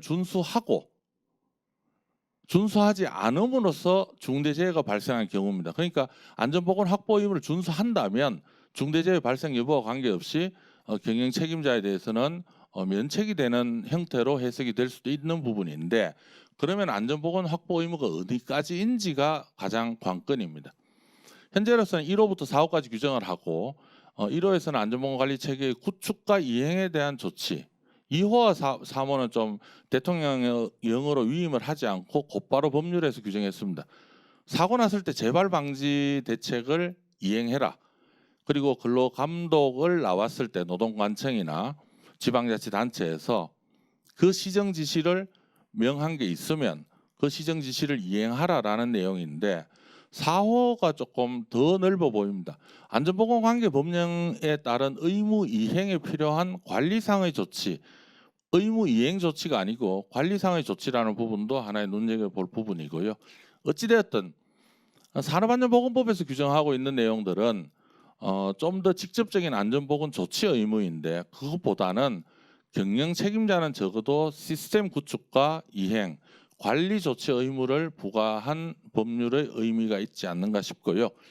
혼돈스러운 부분 중에 산업안전보건법에서 규정하고 있는 뭐 규칙까지 하고 있는 뭐 700개, 1000개, 2000개에 해당하는 사항까지도 경영 책임자가 어떻게 다 지키란 말이냐라는 식의 이야기하고 있는데 그러한 형태가 동일시되는 의무 부여는 아니다라고 해석을 하셔야 될 것 같습니다. 중대산업재해와 더불어서 중대시민재해도 함께 규정을 하고 있는데 적어도 특정 원료와 제조물 그리고 다중이 이용하는 어떤 시설 그리고 교통수단에 있어서 근본적인 결함으로 인해서 이용자들이 재해를 당했을 때는 시민재해로서 의무도 부과되고 처벌이 됩니다. 원료에 대해서는 아직까지 규정을 하고 이 법에서는 규정을 하고 있지 않는데 제조물에 대해서는 제조물 책임법과 동일하게 규정되어 있습니다. 아마도 그 준해서 해석이 가능하지 할 것 같고 단순히 제조 생산뿐만 아니라 판매 유통업자들도 부과를 하고 있기 때문에 이 부분에 대해서도 앞으로 시행령 과정에서 조금 더 구체화되어야만이 법적인 준수 의무의 한계를 좀 정하지 않을까 싶습니다. 마지막으로 말씀드리고 싶은 거는 내년 1월 27일부터 시행인데 정부는 중대재해법 시행에 맞추어서 금년부터 산업안전감독의 그 수위와 범위를 넓혀 나가고 있는 점입니다. 1월부터 고용노동부에서 발표한 고용부 장관 브리핑, 연도 업무 보고 그리고 산업안전보건감독 계획을 참고해서 보면 적어도 3대 안전조치에 대해서 추락, 끼임, 안전보호구에 대해서는 필수적으로 이제 집중적으로 점검하고 감독하겠다라는 것은 다 밝힌 바가 있고요. 눈여겨볼 부분은 중대재해처벌법 시행을 위해서 하위 법령 마련에 이제 중점을 두겠다라고 했기 때문에 아마도 고용노동부에서는 중대산업재해와 관련된 하위 법령을 마련에 이제 아마 착수하리라 보여집니다. 직업성 질병자 아까 말씀드린 급성 중독 등 대통령령으로 위임된 범위가 어디까지인지 안전 및 보건 확보 의무 중에 1호와 4호의 범위를 둘러싸고 고용노동부가 이야기하는 것은 우선 시행령안을 만들고 노사와 협의를 하겠다 이렇게 밝혔는데 시행령 과정뿐만 아니라 노사 협의 과정에서도 상당한 좀 갈등이 논란이나 서로 입장 차이가 분명히 보여집니다. 아울러서 중대재해처벌법과 정합성을 고려한 산업안전보건법을 개정하겠다고 밝혔습니다. 그런 의미에서 본다면 경영 책임자의 이사회 보고 승인 의무 외에도 이행 책임도 부여할 거로 보여지고 있습니다. 현재 환경노동위원회에 관련 법안도 개정안도 제출된 바 있습니다.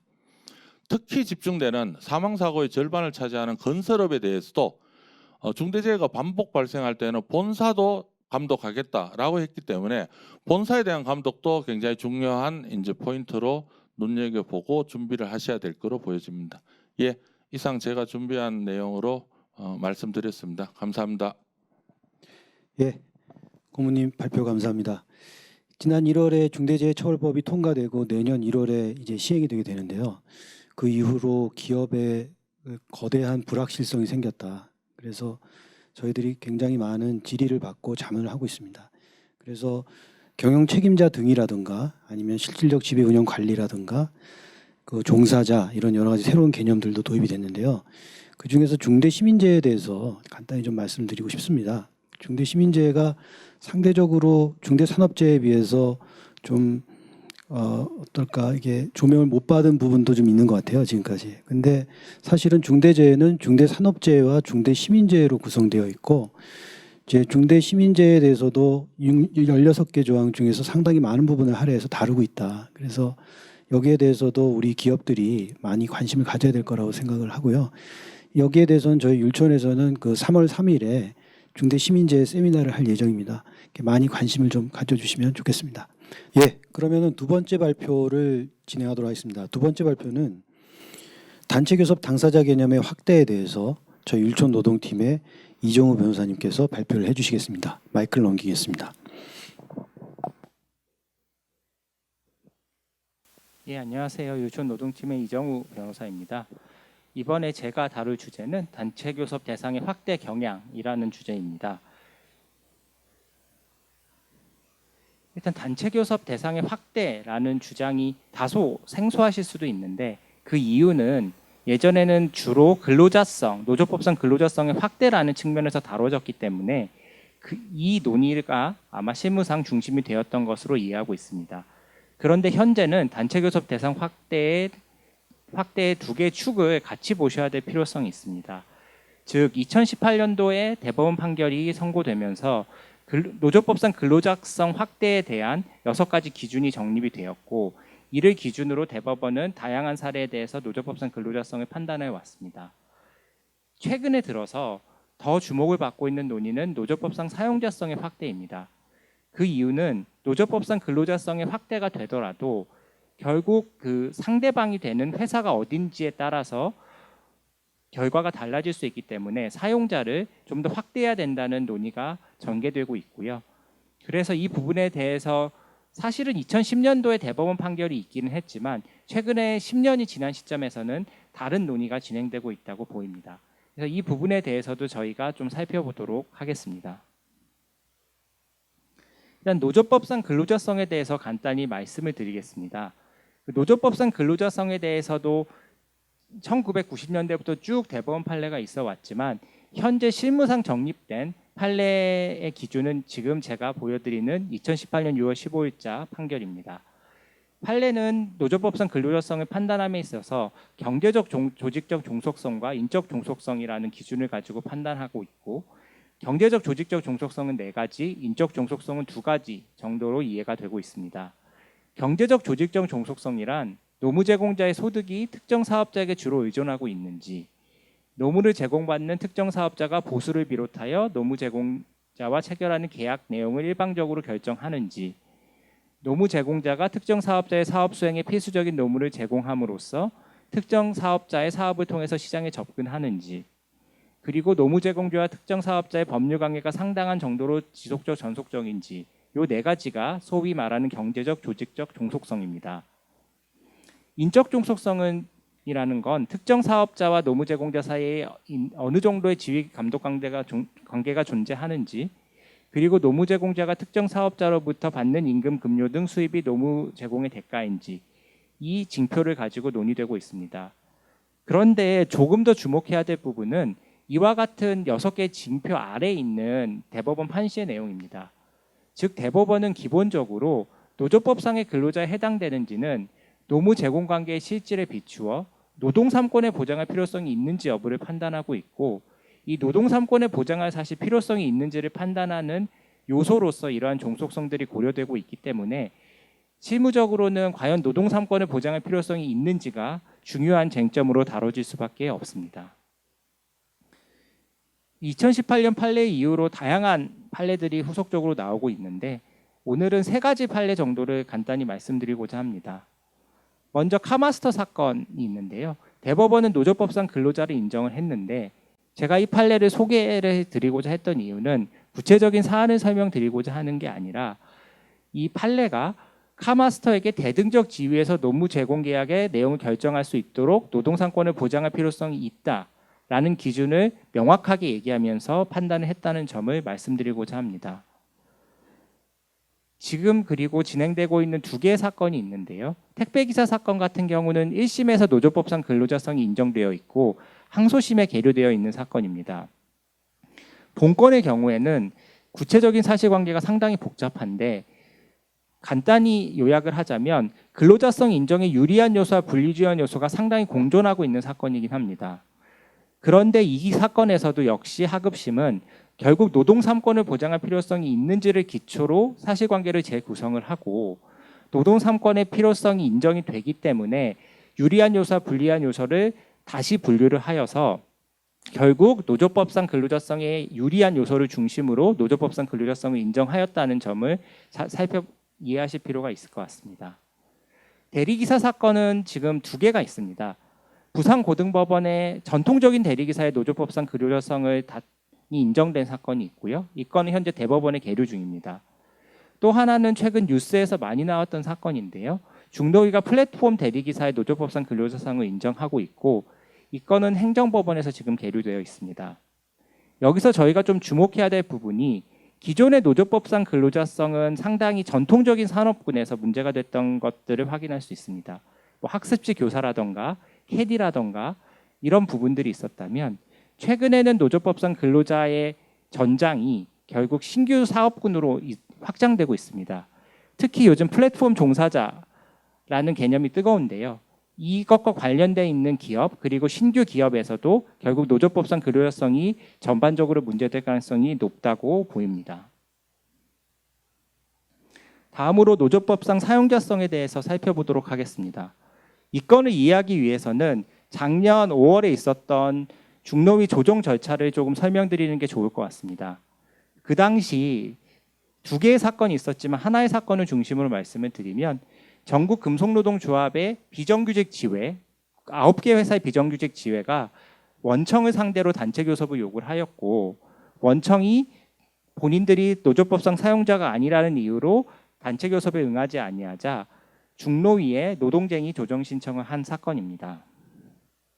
이 사건은 2020년대만 비단 있었던 건 아니고 2019년, 2018년에도 계속 있었던 사건인데 이 사건이 중요해진 이유는 그 중노위의 입장이 다소 변경된 것으로 볼 수 있는 사실관계 판정이 나왔기 때문입니다.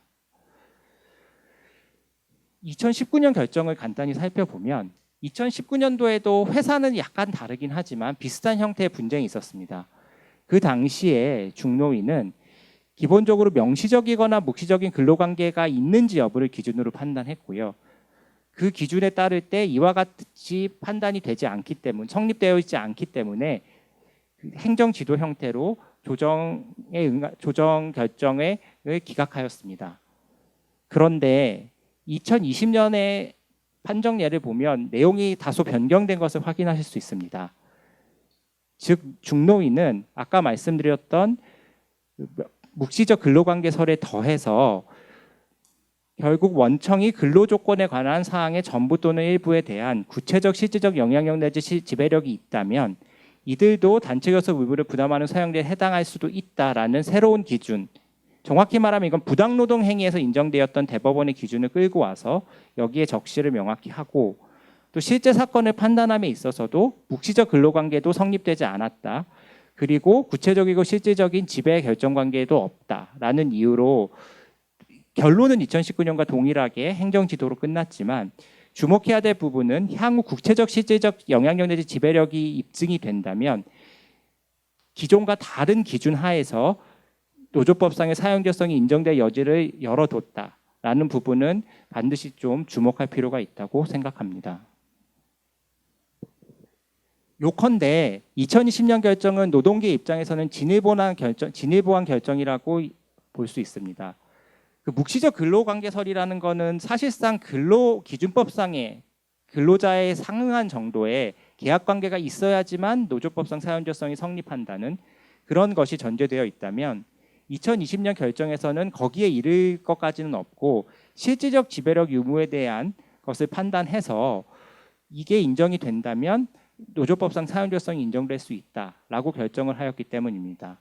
그럼 실질적 지배력이라는 게 과연 무엇이냐에 대해서는 지금 상당한 학계의 논의들이 진행되고 있고요. 향후 올해도 분쟁이 예상될 것으로 예상되는 중노위 사건이나 지금 대법원에 계류되어 있는 사건에서 다루어지지 않을까 생각합니다. 이 부분에 대해서 저희가 조금 과거의 사례들을 살펴보면 아까 말씀드렸듯이 단체 교섭의 당사자 관련 판결은 과거에도 있어 왔습니다. 이 대법원 제가 3번이라고 적시해둔 대법원 판결이 대표적인 판결인데요. 그 부당노동행위 지배계획의 주체로서의 사용자성에 대해서는 실질적 지배력서를 대법원이 인정을 하였지만 부당해고의 주체로서의 사용자 그리고 불이익 취급 주체로서의 사용자에 대해서는 명시적, 묵시적 근로관계설을 택해서 이 두 가지 판단 기준을 구분하고 있습니다. 그 대구법 사례가 하나 있긴 한데요. 이거는 사실은 좀 사안이 좀 특수한 사례로 이해하시면 될 것 같고, 부산고법 판결이 지금 대법원에 계류되어 있는 사건인데, 이 사건에서도 단체 교섭의 당사자로서의 사용자성은 기존의 대법원 판례 입장을 여전히 견지하고 있습니다. 부당노동의 당사자 관련 판결은 참고하시면 될 것 같고요. 제가 이 부분에서 한 가지만 더 말씀드리고자 하는 부분은 이러한 사용자성에 대한 개념의 분쟁이 확대되고 있다는 부분을 말씀드리고자 합니다. 하나는 원청의 수인 의무가 확대되었습니다. 이게 2020년 판결인데요. 보면 하청업체 조합원들이 원청 사업장에서 집회와 시위를 하는 사안들이 있는데, 이 부분에 대해서 상당 부분 원청의 수인 의무를 인정을 했습니다. 두 번째는 쟁의 행위 기간 중 대체 근로 제한에 관련된 하급심 판례들이 쌓이고 있는데요. 결국 이 쟁의 행위 기간에는 대체 인력을 고용하지 못하지만 하청업체 근로자들이 이러한 대체 근로 제한의 대상에 해당되는지가 쟁점이 되고 있고, 이 부분에 대해서 판결이 엇갈리고 있습니다. 사실은 이거는 그 하청업체 직원들, 노조원들의 업무방해죄나 이런 형사사건이 문제되는 사건이긴 한데요. 그 내부적인 내용을 보게 되면 거기에 그 노조법상 사용자성이 인정되는지 안 되는지가 다뤄져 있기 때문에 주목하실 필요가 있다고 생각합니다. 지금 펜딩 케이스라고 제가 정리한 부분들은 참고를 하시면 될 것 같고, 한 가지만 말씀을 드리면 2021년에도 제가 아까 설명드렸던 2020년 케이스가 여전히 반복될 것이다라는 점을 주목하시면 될 것 같습니다. 그럼 이제 시사점을 좀 살펴보겠습니다. 지금까지 제가 말씀드린 게 도대체 왜 기업한테 문제가 되는지, 이게 궁금하실 터인데요. 일단 제가 가지고 있는 의문점을 말씀을 드리고자 합니다. 첫 번째는 현재 대법원 판례가 2018년에 나온 이후에 노조법상 근로자성이 부정된 사례는 제가 알기로는 특별히 보지 못하였습니다. 그렇다면 대법원 판례상의 요건이라는 것은 결국 노조법상 근로자성을 인정하기 위한 요건이 아니냐라는 비판이 가능할 것 같고요. 그럼 도대체 노조법상 근로자성은 어디까지 인정이 돼야 되는 것이고, 과연 사용자가 어느 부분을 가지고 디펜드할 수 있느냐에 대한 논의로 이어지게 될 것입니다. 두 번째는 노조법상 사용자성 확대에 대한 부분에 대해 말씀을 드리면, 이 부분은 노조법상 사용자를 확대함으로써 과연 근본적으로 문제가 해결이 가능하냐라는 의문점이 있습니다. 현행 근로기준법 노조법상 체계를 보면 기본적으로는 그 근로계약이라는 것을 상정하고 제정된 조문들이 많은데, 이거를 단지 노조법상 사용자성을 확대함으로써 법의 취지에 과연 맞는 해석인지가 의문이 제기될 수 있는 것입니다. 따라서 저희가 생각하기에는 입법론적인 거는 변론으로 하더라도 근로관계를 기초로 하는 묵시적 근로관계설에 기초하여 그 범위를 엄격하게 제한할 필요성이 있는 게 아닌지 생각을 하고 있습니다. 결론적으로 이와 같이 판례로 인해서 개면이 확대됐을 때 나타나는 문제들은 법률적인 리스크가 기업 입장에서 상당히 증대하게 됩니다. 불확실성과 모호성이 남아있기 때문에, 게다가 형사처벌 리스크도 있기 때문에 기업 입장에서는 상당히 곤혹스러울 수밖에 없는 상황이라고 보입니다. 또한 단체 교섭이라는 게 굉장히 단순한 문제 같지만 실무적으로 가게 되면 상당히 많은 그 기업의 힘듦을 야기할 수 있고 비용도 증가하게 됩니다. 따라서 이런 사회적인 비용이 증가하는 일을 법원의 판례로 해결할 수 있는 부분인지 아니면 입법론적으로 해결해야 될 부분인지 다시 한번 고민해 볼 필요가 있다고 생각합니다.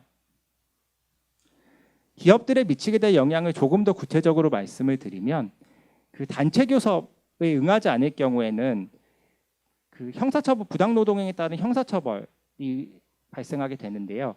이거는 노조법상 근로자성이 확대되든 사용자성이 확대되든 동일한 리스크가 발생할 것입니다. 고용 의무 부분에 있어서는 결국 노조법상 사용자성 근로자성이 인정이 되고 단체 교섭을 하게 되면 거기서 다뤄지는 사안들은 상당 부분 근로조건에 영향이 있는 사안일 수밖에 없고, 그로 인해서 결국 위장도급, 불법 파견 리스크 등 다른 형사법적 리스크, 민사법적 리스크가 확대될 수밖에 없다는 생각이 듭니다. 아까 말씀드린 대체근로 부분이 있는데요.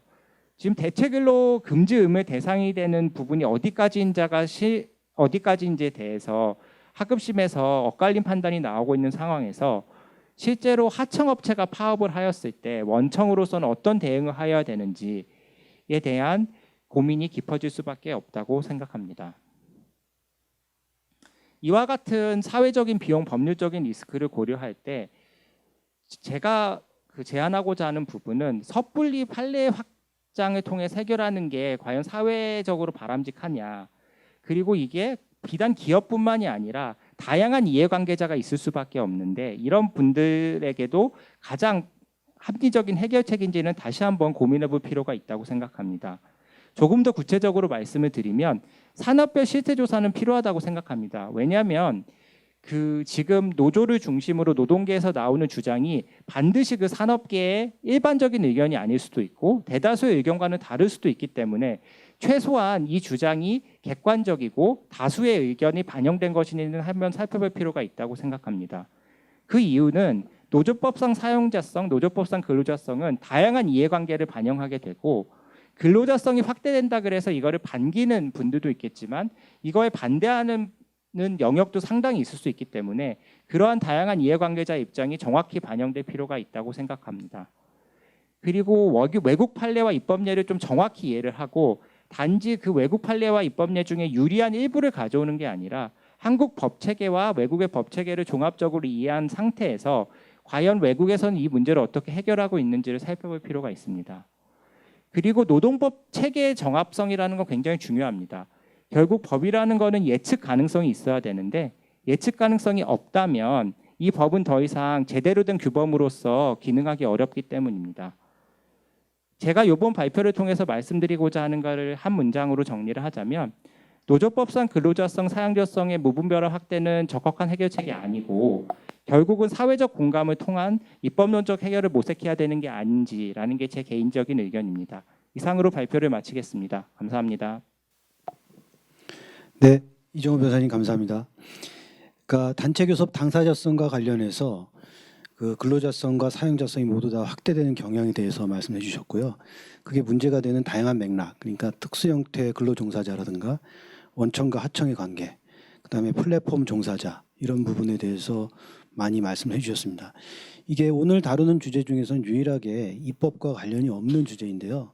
상당히 무거운 주제이긴 한데 그 올해 아주 중요한 이 노사관계상의 이슈이고 이 문제에 대해서 인사노무 전문가분들께서는 계속 주목해야 되지 않을까 이렇게 판단이 됩니다. 자, 그러면 이제 마지막 세 번째 발표를 듣도록 하겠습니다.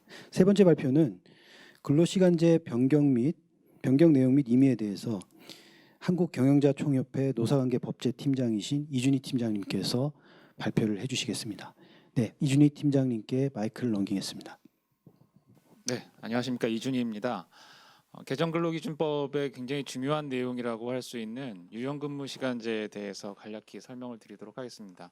유연근무시간제 중에서도 탄력적 근로시간제와 선택적 근로시간제의 개정이 있었기 때문에 그 내용을 중심으로 말씀을 드리고요.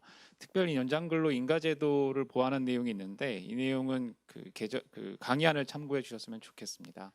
이번 개정의 주요 의미라고 한다면 이 개정은 2018년도에 이미 이루어졌어야 한다고 봅니다. 2018년도에 주 52시간제라고 소위 일컬어지는 근로시간 단축 법 개정이 있었는데 그때 균형을 맞추기 위해서 유연근무시간제 정비가 필요했는데 논의가 계속 지연되다가 이번에 개정을 통해서 어느 정도 마무리가 됐다고 볼 수 있습니다. 본격적인 설명을 드리기 전에 탄력적 근로시간제도와 선택적 근로시간제도의 개념에 대해서 간단히 말씀을 드리겠습니다. 탄력적 근로시간제는 단위기간이라고 하죠. 일정한 단위기간을 평균해서 한 주에 40시간을 넘어가지 않으면, 그러니까 어떤 주에는 40시간을 초과할 수도 있고 어떤 주에는 초과하지 않을 수 있습니다. 그런데 그 단위기간 내를 평균했을 때 한 주에 40시간을 초과하지 않으면 연장근로수당을 지급하지 않아도 되는 유연근무시간제의 한 종류입니다. 선택적 근로시간제는 취업규칙이나 이와 유사한 규정으로 근로시간의 시업시간과 종업시간을 근로자에게 맡기기로 한 경우, 자유에 맡기기로 한 경우에 근로자 대표와 서면 합의를 통해서 도입할 수 있는 유연근무시간제도인데요. 이 선택적 근로시간제를 적용할 수 있는 대상 근로자가 대통령령으로 정해져 있습니다. 주로 방송 편집이라든가 연구개발 같은 창의적인 업무를 하는 그 직종에 국한이 돼 있고 여러분들이 경험하고 있는 자율 출퇴근 제도도 그 중에 하나라고 볼 수 있지만 온전한 의미의 선택적 근로시간제는 그 출퇴근 체크를 전혀 사용자가 하지 않는다는 점에서 중요한 포인트가 있습니다. 이 두 제도의 차이점이라고 한다면 탄력적 근로시간 제도는 주로 사용자에게 어느 정도 힘의 그 균형이 한쪽으로 쏠려 있다면 선택적 근로시간제는 근로자의 자율권 보장에 그 무게가 두어져 있기 때문에 제도의 방향이 약간 다르다고 볼 수 있고요. 용어에 있어서도 탄력적 근로시간제는 단위기간이라는 표현을 쓰고 있고 선택적 근로시간제는 정산기간이라는 표현을 쓰고 있습니다. 이번에 탄력적 근로시간제도 개정과 관련해서 제일 중요한 부분은 3개월을 초과하고 6개월 이내인 탄력적 근로시간 제도가 신설됐다는 것이고 선택적 근로시간 제도의 경우에는 신기술 개발과 신제품 개발 업무에 한해서 3개월로 정상 기간이 확대됐다는 데 의미가 있습니다. 기존의 선택적 근로시간 제도의 정상 기간은 한 달 이내로 돼 있었습니다. 탄력적 근로시간 제도의 내용에 대해서 제가 설명을 드리려고 하는데요. 제가 준비한 강의안에는 법조문이 있습니다. 그런데 이것은 강의안을 보시는 분들의 편의를 위해서 준비했고 이 내용은 넘어가고 주요 내용을 중심으로 설명을 드려보도록 하겠습니다. 탄력적 근로시간 제도는 단위 기간의 길이를 중심으로 종류가 나눠집니다.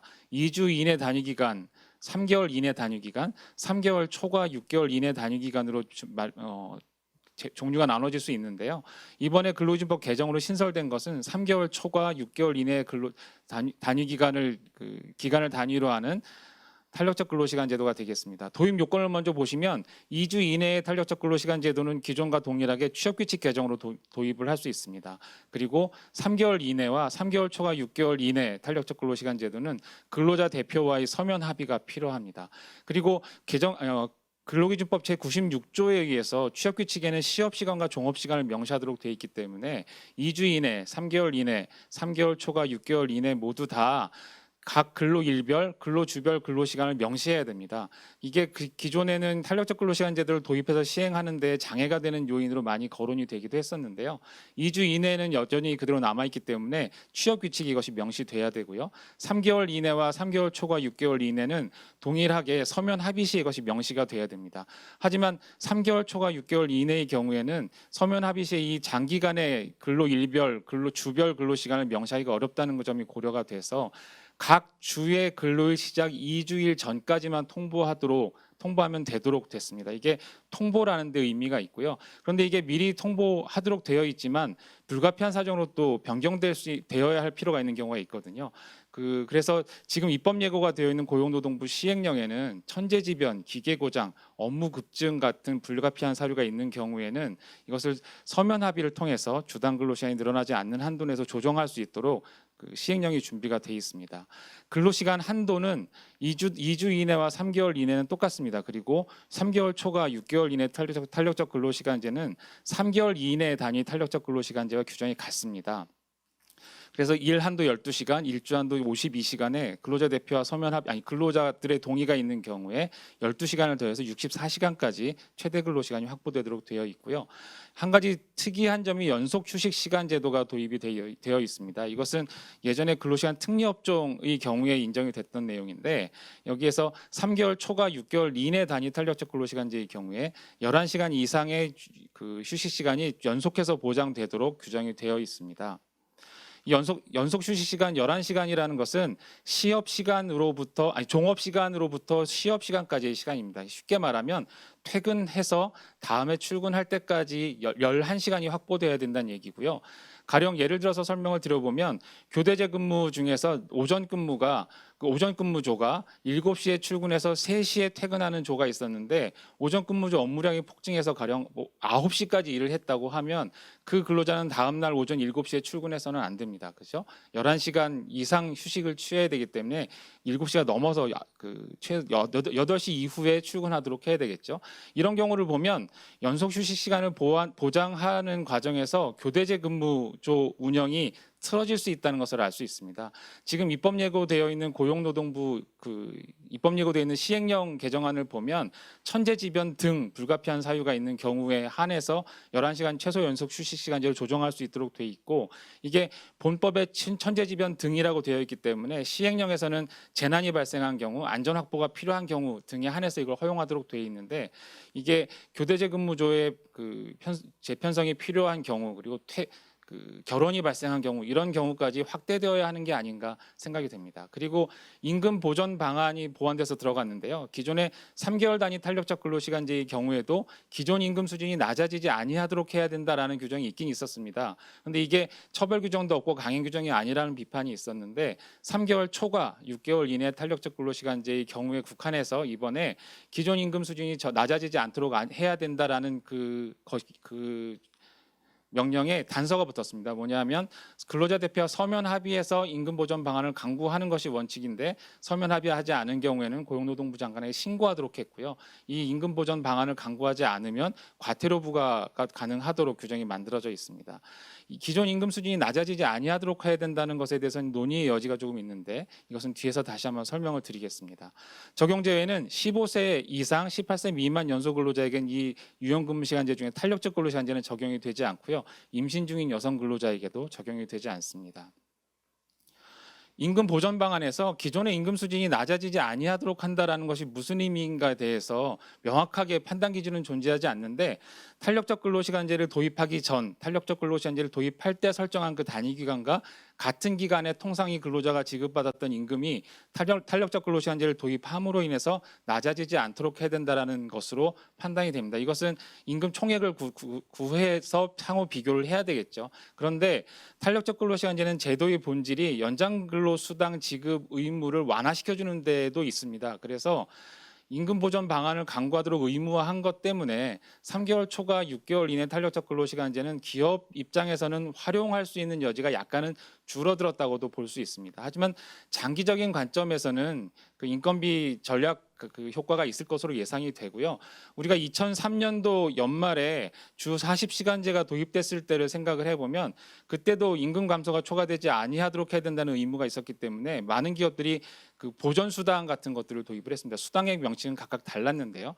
이번에도 기업들에서 3개월 초과 6개월 이내 탄력적 근로시간제를 도입할 때는 보전 수당이라든가 이런 것들을 신설을 해서 임금 감소를 막는 조치를 취하지 않을까 생각이 됩니다. 그리고 개정근로기준법 51조의 3을 보면 단위 기간보다 근속 기간이 짧은 근로자에 대한 임금 지급 얘기가 나오는데 가령 4개월, 5개월짜리 탄력적 근로시간제를 시행하는데 중간에 이 근로자가 퇴사한 경우를 말을 하겠죠. 그러면 이미 근로한 시간 중에 그 기간을 평균해서 주 40시간을 초과하는 부분에 대한 연장근로수당 지급을 하도록 하는 내용이 들어 있습니다. 이 내용과 관련해서는 향후 각 기업마다 평균임금 산정과 관련해서 조금 논쟁의 소지가 발생할 수 있겠다라는 생각이 들고요. 여기에 대해서는 뭐 학계에서 논의를 하든 아니면 입법적 보완을 하든 명확한 지침 제시가 필요하지 않은가 생각이 됩니다. 다음으로 선택적 근로시간제를 설명드리겠습니다. 이것도 조문은 참고하시고요. 표를 보시면 기존의 선택적 근로시간제는 앞에서 설명드렸다시피 창의적인 업무를 하는 근로자들에 한해서 그 업무를 중심으로 시업시간과 종업시간을 근로자에게 맡기는 제도를 말합니다. 그런데 기존에는 그 근로시간을 정산하는 정산기간이 1개월 이내로 되어 있었는데요. 신제품이나 신기술 개발을 위해서 그 몰입해서 장기간 업무를 해야 하는 특정한 시기에는 1개월 이내가 너무 짧다라는 요청이 있었고 그래서 이번 법 개정을 통해서 3개월로 이것이 확대됐습니다. 그 개정 폭은 그렇게 크지 않은데 그 집중하셔야 될 부분은 정상기간 1개월을 초과하는 경우의 조치입니다. 보통 1개월을 예전대로 운용을 하면 괜찮은데 1개월을 초과해서 3개월 이내에 선택적 근로시간 제도를 설정하고 운용을 하신다면 1개월을 초과하는 정상기간을 정하는 경우 11시간 이상의 연속 휴식시간 제도가 보장이 돼야 됩니다. 이것은 탄력적 근로시간 제도에서 설명드린 것과 마찬가지고요. 정상기간은 1개월을 초과하는 경우에는 또 역시 한 가지 문제가 더 생기는 것이 가산수당 지급 문제입니다. 근로시간을 산정하는 그 산정기간은 정산 기간은 3개월까지로 확대할 수 있지만 초과 근로 가산 수당을 지급하는 문제는 한 달마다 한 번씩 반드시 정산을 하라는 것이고요. 근로 시간이나 근로 시간 한도 이런 것들은 이전과 같습니다. 의무적 근로 시간 제도가 있는데요. 의무적 근로 시간대 그러니까 선택적 근로 시간제를 통해서 출퇴근 시간을 제한하지 않지만 적어도 목요일 오후 2시에서 3시까지는 우리 다 같이 사무실에 있자. 그때는 부서 회의를 한다. 뭐 이런 식의 문제죠. 의무적 근로 시간대를 허용하는 것이 선택적 근로 시간제의 본질에 맞느냐라는 것이 기존에 논의가 됐었는데 고용노동부는 선택적 근로시간 제도를 좀 완화해서 의무적 근로시간대를 둘 수 있다고 입장을 취해왔습니다. 근데 일부 기업에서 의무적 근로시간대를 하루에 2시간, 하루에 2번, 하루에 3번 정도 놀 수 있느냐라는 질의가 있었는데 하루에 2번, 3번 두는 것은 각 의무적 근로시간대 사이 근로시간이 근로자의 자율에 맡겨질 수 없다는 문제가 생겨서 의무적 근로시간대를 하루에 적어도 1번 이상 두는 것은 제도의 취지에 맞지 않는 것이 아닌가라고 생각이 듭니다. 적용 제외는 15세 이상 18세 미만 근로자 그리고 취직인허증을 보유한 15세 미만 근로자한테는 선택적 근로시간제를 적용할 수 없도록 하고 있고요. 한 가지 주의하셔야 될 것은 임산부, 임신 중인 여성 근로자에게는 선택적 근로시간제를 적용할 수 있도록 하고 있습니다. 이것은 근로자에게 자유를 허용하는 것이 바람직하다는 판단에 따른 것이지요. 야간 근로 문제가 있습니다. 선택적 근로시간제를 할 경우에 야간 근로수당, 가산수당을 받을 수 있느냐 아니면 연장 근로 가산수당을 받을 수 있느냐 문제가 있는데 이것은 표준 근로시간대를 노사가 같이 정하도록 하고 있는데 이 표준 근로시간대를 정할 때에 그 설정된 시간이 야간에 있으면 야간 근로 가산수당을 지급해야 됩니다. 그리고 그 시간이 연장 근로 시간까지 포함해서 표준 근로 시간을 8시간이 아닌 9시간, 10시간 정도로 일 근로 시간을요. 설정을 한다고 하면 연장 근로 수당까지 지급을 해야 합니다. 이 연장 근로가 가능하도록 규정하는 서면 합의라는 것이 가능하냐는 얘기가 있는데 선택적 근로시간제를 도입하려면 개별 근로자에게 시업시간과 종업시간의 결정을 맡긴다는 것이 이미 취업규칙이나 이에 준하는 문서에 규정이 되어 있어야 하고요.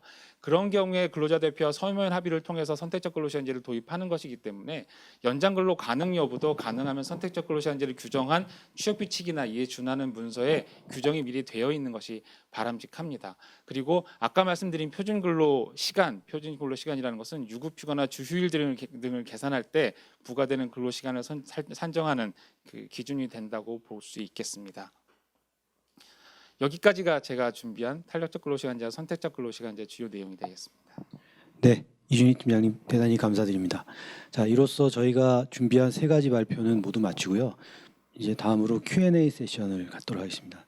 이 Q&A 세션인데 질문 3가지를 준비를 했습니다. 우선 첫 번째 질문입니다. 첫 번째 질문은 그 중대재해처벌법과 관련된 질문인데요. 업의 특성상 산재 발생이 불가피한 경우가 있다. 그런 경우에도 중대재해처벌법을 대응을 해야 되는데 어떻게 대응하는 게 좋겠느냐 이런 질문입니다. 어떻게 보면 이게 굉장히 막연한 질문인데요. 오히려 저희들이 실무를 하다 보면은 이렇게 막연한 질문이 많은 것 같습니다. 그래서 이 문제에 관해서는 여러 가지 논의할 말들이 있을 것 같은데 우리 정지원 고문님께서 좀 말씀 좀 해주시겠습니다. 마이크를 넘기겠습니다. 예, 말씀해주신 대로 산재 발생이 최대한 노력을 했는데 불가피하게 발생을 했다. 이 경우에 중대재해처벌법을 어떻게 대응할 것이냐라는 근본적인 고민이 다 이제 포함되어 있는 것 같습니다. 우선 말씀드리면 산재 발생을 줄여야 되겠지만 산재 발생을 줄일 수 없다 하더라도 불가피하게 노력했음에도 산재 발생이 일어난 경우에 중대재해를 줄여야 됩니다. 사망재해를 줄여야 되고 사망재해가 부상재해로 이제 이어지고 부상 또한 중상이 경상으로 이제 되게끔 여러 이제 노력들을 함께 해 주셔야 된다라는 전제하에서 예방을 하기 위해서 예를 들어 가장 사고가 많은 유형이 추락입니다. 추락을 위해서 그러면 시스템 비계를 설치하는데 상당한 예산이 필요로 합니다. 하지만 시스템 비계를 설치하면 적어도 이제 굉장한 추락 사고는 근본적으로 발생하지 않을 수가 있습니다. 그와 같은 형태의 시스템을 어떻게 준비할 것인지를 가장 먼저 고민을 좀 해주셨으면 좋겠습니다. 아울러서 그 시스템 내에서는 예산과 인력과 교육이라는 게 항상 수반이 되는 거로 많이 알려져 있습니다만은 저는 시스템의 이제 문제 중에는 어떤 경영 책임자의 철학과 경영 방침, 경영 전략 또한 수정이 필요하지 않는가 싶습니다. 아울러서 처벌 리스크를 최소화할 수 있는 방법은 재해가 나지 않아야 됩니다. 재해가 난 다음에 그 재해로 인한 내가 받아야 될 처벌을 내가 이제 안 받고 돌리고 싶다라는 식의 처벌 리스크 최소화는 사실상 중대재해처벌법 하에서는 어렵습니다. 그 과정에서 시스템을 하고 현장과 본사의 이제 각종 규율된 안전 확보 의무를 지켜 나가면서 그 과정에서 안전보건위원회 등의 노동조합이나 각종 근로자 대표의 이제 참여 의견 청취, 협조 등도 재해 예방을 위한 근본적인 노력 중에 하나이고요.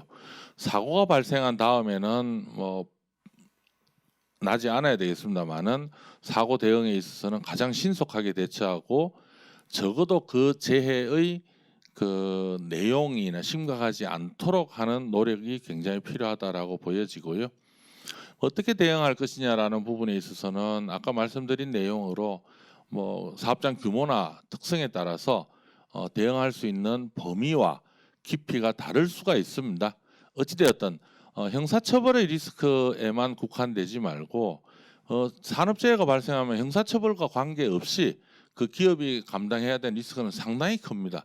그런 경영 리스크를 줄이는 차원에서 근본적으로 이제 좀 준비를 해주셨으면 좋겠고, 대응을 충분히 한다면 당연히 처벌법은 적용이 되지 않습니다. 그건 왜냐하면 법의 규범성을 법이라는 건 규범성이 있어야 되는데 그 규범성을 갖추기 위해서라도 준수 의무는 저는 반드시 실행 가능하다라고 말씀드리고 싶습니다. 예, 감사합니다. 예, 고모님 감사합니다. 그러니까 중대재해처벌법에 대해서는 말씀드린 대로 여러 가지 불확실성이 있는데요. 그 중대재해처벌법상 중대재해가 발생했다 그래서 반드시 처벌이 되는 것이 아니고 중대재해 발생이 의무 불이행에 의해서 그리고 인과관계가 있게 발생했을 때 이제 생기는 것이기 때문에 그 문제에 관해서는 저희들이 컴플라이언스 업무를 통해서 철저하게 예방을 해야 되지 않느냐, 이제 이런 취지의 말씀도 해주셨습니다. 네, 그러면 이제 두 번째 질문을 넘어가도록 하겠습니다. 두 번째 질문은 이 단체 교섭 당사자성에 관한 질문입니다. 원청이 실질적 지배력을 행사하였다는 주장에 대한 효과적인 반박이 무엇이냐? 이것은 좀 설명을 드리면은 원청이 실질적 지배력을 행사하였다는 이유로 해서 하청 노동조합이 단체 교섭을 요구를 할 때 당연히 원청은 묵시적 근로관계설에 의해서 이것은 내가 당사자가 아니다, 내가 사용자가 아니다라는 주장을 하게 될 텐데요. 그런 주된 주장 외에 예비적으로 실질적 지배력조차 없다라고 주장을 하는 것이 실무적일 것으로 생각이 됩니다. 이 경우에 어떠한 주장을 하는 것이 효과적이냐라는 질문인데요. 여기에 대해서는 아까 전에 그 설명하신 내용에도 일부 포함이 되어 있다고 생각이 드는데 이정우 변호사님께서 조금 더 구체적으로 말씀해 주시겠습니다. 네, 이 부분은 사실 지금 뜨겁게 다뤄지고 있는 토픽입니다. 왜냐하면 실질적 지배력이라는 부분은 제가 설명을 드렸듯이 주로 부당 노동행위를 중심으로 설명이 되어 있기 때문에 그 맥락에서 보면 어느 정도 그 대법원 판례상 이해가 되는 부분이 있습니다만, 이거를 단체 교섭의 당사자로서의 사용자성으로 동일한 기준으로 가져오게 되면 사실 그 주장과 법적 논리가 잘 맞지 않습니다. 그래서 노동계를 중심으로 해서 실질적 지배력이 그러면 무엇을 의미하냐에 대해서 지금 논의가 진행이 되고 있고, 일단 불법 파견을 유사하게 봐야 되는 게 아니냐는 식의 논의도 진행되고 있는 것으로 알고 있습니다.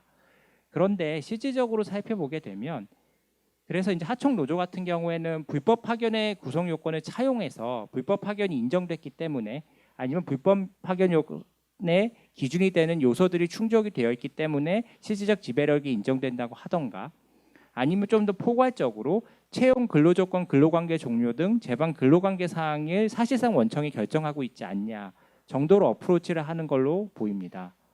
다만 지금까지의 어떤 노동계의 동향과 노동계의 주장이 계속 유지될 거라는 생각은 들지 않습니다. 왜냐하면 아까 말씀드렸듯이 실질적 지배력에 대한 연구가 그리 오래되지 않았고 현재 이런저런 학계에서의 논의가 나오고 있는 상황이고, 이게 정리가 되게 되면 아마 실질적 지배력은 이러한 경우에 인정이 될 것이다라는 좀 더 구체적인 징표를 낼 것 같고요. 그러면 현 상황에서 사용자는 이걸 어떻게 봐야 되느냐, 회사 입장에선 이걸 어떻게 이해해야 되느냐가 좀 궁금하실 터인데, 살펴보면 불법 파견과 실질적 지배력을 동일한 개념이라고 볼 수는 없을 것 같습니다. 즉 불법 파견 관계가 성립되었다고 하더라도 곧바로 실질적 지배력이 있다고 보기는 어려워 보입니다. 제가 했던 사례들을 좀 꼽씹어 보면 주로 짧은 기간에 중노위에서 입증을 하는 것이 어렵기 때문에, 이게 불법 파견 사례가 인정이 되어 있기 때문에 실질적 지배력이 있습니다라고 주장을 하곤 합니다만, 여러 가지 문제가 발생할 수 있는데요. 첫 번째로는 불법 파견이 인정된 사례와 인정되지 않은 사례가 나뉘어져 있는 경우들이 대부분이고, 이 불법 파견이라는 것도 하급심과 상급심이 나눠져 있는 케이스들도 있기 때문에 이 불법 파견이기 때문에 실질적 지배력이 있다라는 논제 자체가 성립하기 좀 어려운 케이스들이 많고, 게다가 불법 파견이 문제된 사건은 그 노조가 가지고 있는 조합원들의 극히 일부에 대한 불법 파견이 인정되는 경우들도 있기 때문에 그것과 동일하다고 보는 것 자체가 좀 주장이 안 맞는 경우들이 있고요.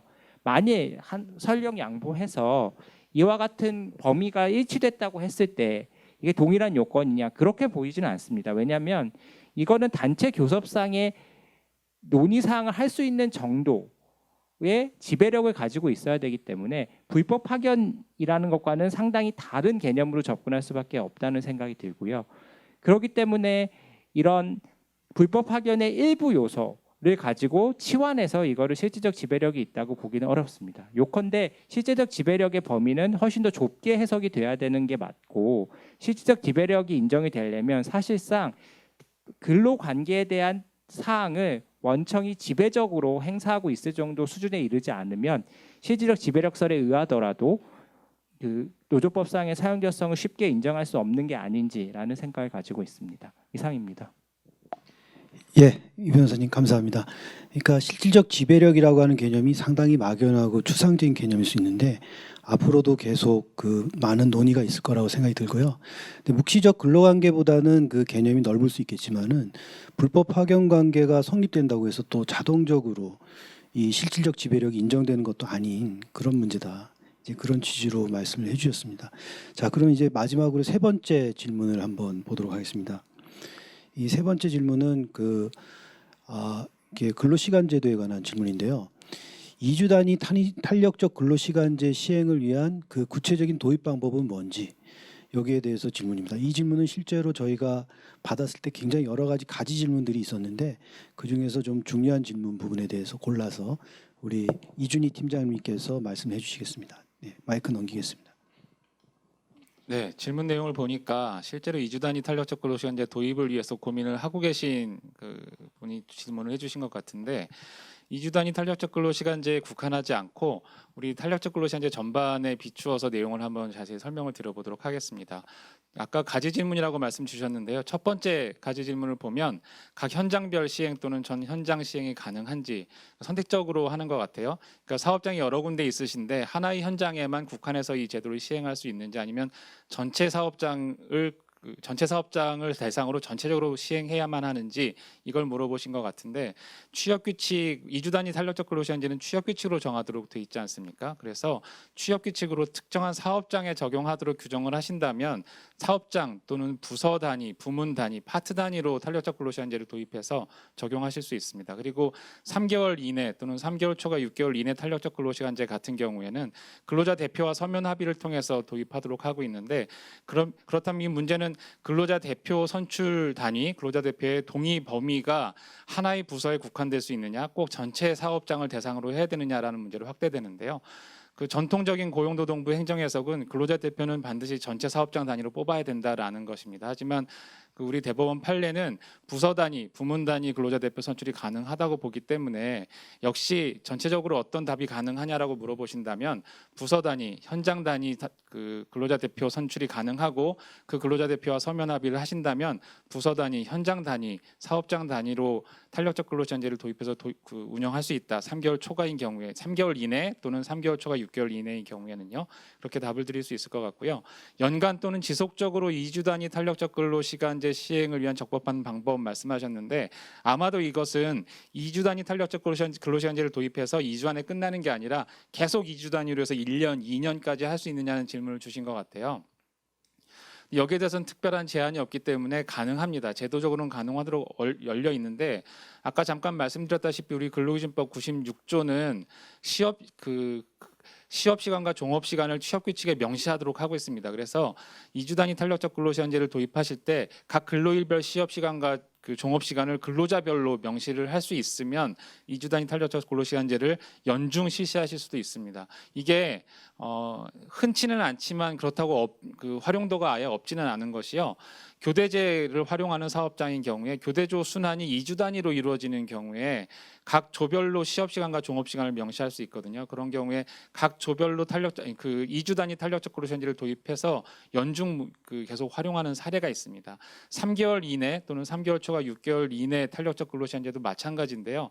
이때도 그 서면 합의의 내용에 따라서는 1년, 2년까지 할 수 있는데 보통 서면 합의를 할 때 근로기준법에 서면 합의에 유효기간을 두어야 된다는 얘기는 없지만 유효기간을 두는 것이 통례입니다. 그래서 유효기간이 존재한다면 가령 근로자 대표와 서면 합의를 하면서 이 합의의 유효기간이 2년 했으면 3개월 이내 탄력적 근로시간제나 3개월 초과 6개월 이내 탄력적 근로시간제를 그 기간 동안에는 서면 합의의 유효기간 동안에는 계속해서 사용할 수 있다. 이렇게 보시면 될 것 같고요. 세 번째, 도입 이후 신규 입사제에 대한 적용이 가능한지. 근로 시간은 근로 조건의 중요한 내용이 되고 근로자가 근로계약을 체결할 때 반드시 사용자는 이것을 서면으로 명시해야 됩니다.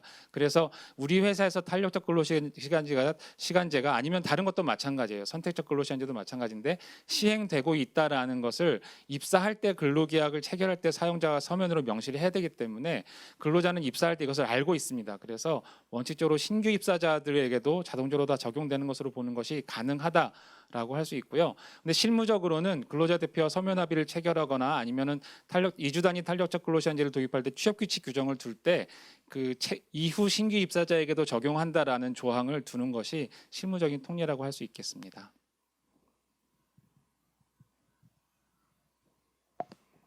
예, 이준희 팀장님 감사합니다. 예, 이로써 세션 2를 모두 마치도록 하고요. 또 이로써 저희 오늘 율촌 웨비나에 저희 준비한 모든 내용을 마치도록 하겠습니다. 저희 율촌 경영노동포럼은 상대적으로 새로운 포맷입니다. 저희 율촌 노동팀의 전문가뿐만이 아니라 오늘 보셨듯이 학계 그리고 현업에서의 전문가들이 모여서 그때 당시에 가장 중요한 인사노무의 현안을 골라서 저희들이 자유롭게 의견을 교환하는 오픈 포럼이기 때문에 그렇습니다. 저희들은 이렇게 불확실성이 증대하는 지금 입법적인 환경, 그런 사회적 환경하에서 계속 변화하는 중요 이슈를 포착해서 심도 있게 논의하는 장으로서는 이런 형태가 가장 최선이 아닌가 이렇게 생각을 하고 있습니다. 그래서 오늘 얼마나 이렇게 많이 도움이 됐는지는 모르겠는데 이 불확실한 환경하에서 기업을 경영해 나가는 데 있어서 많은 조금이라도 기여를 했으면 좋겠다 이렇게 생각하고요. 다음 분기에서도 지금 어떤 주제를 할지를 정하지는 않았지만 그때 가장 중요한 현안이 되는 인사노무 문제를 골라서 또 여러 전문가님들을 모시고 오늘과 같은 포맷의 웨비나를 갖는 시간을 갖도록 하겠습니다. 그리고 마지막으로 오늘 웨비나에서 이제 사용했던 발표 자료 그리고 오늘 발표 영상의 링크는 신청해 주신 모든 분들께 메일로 발송해 드리도록 하겠습니다. 자, 이로써 저희 오늘 모든 웨비나를 마치고요. 끝까지 경청해 주셔서 대단히 감사합니다. 네, 감사합니다.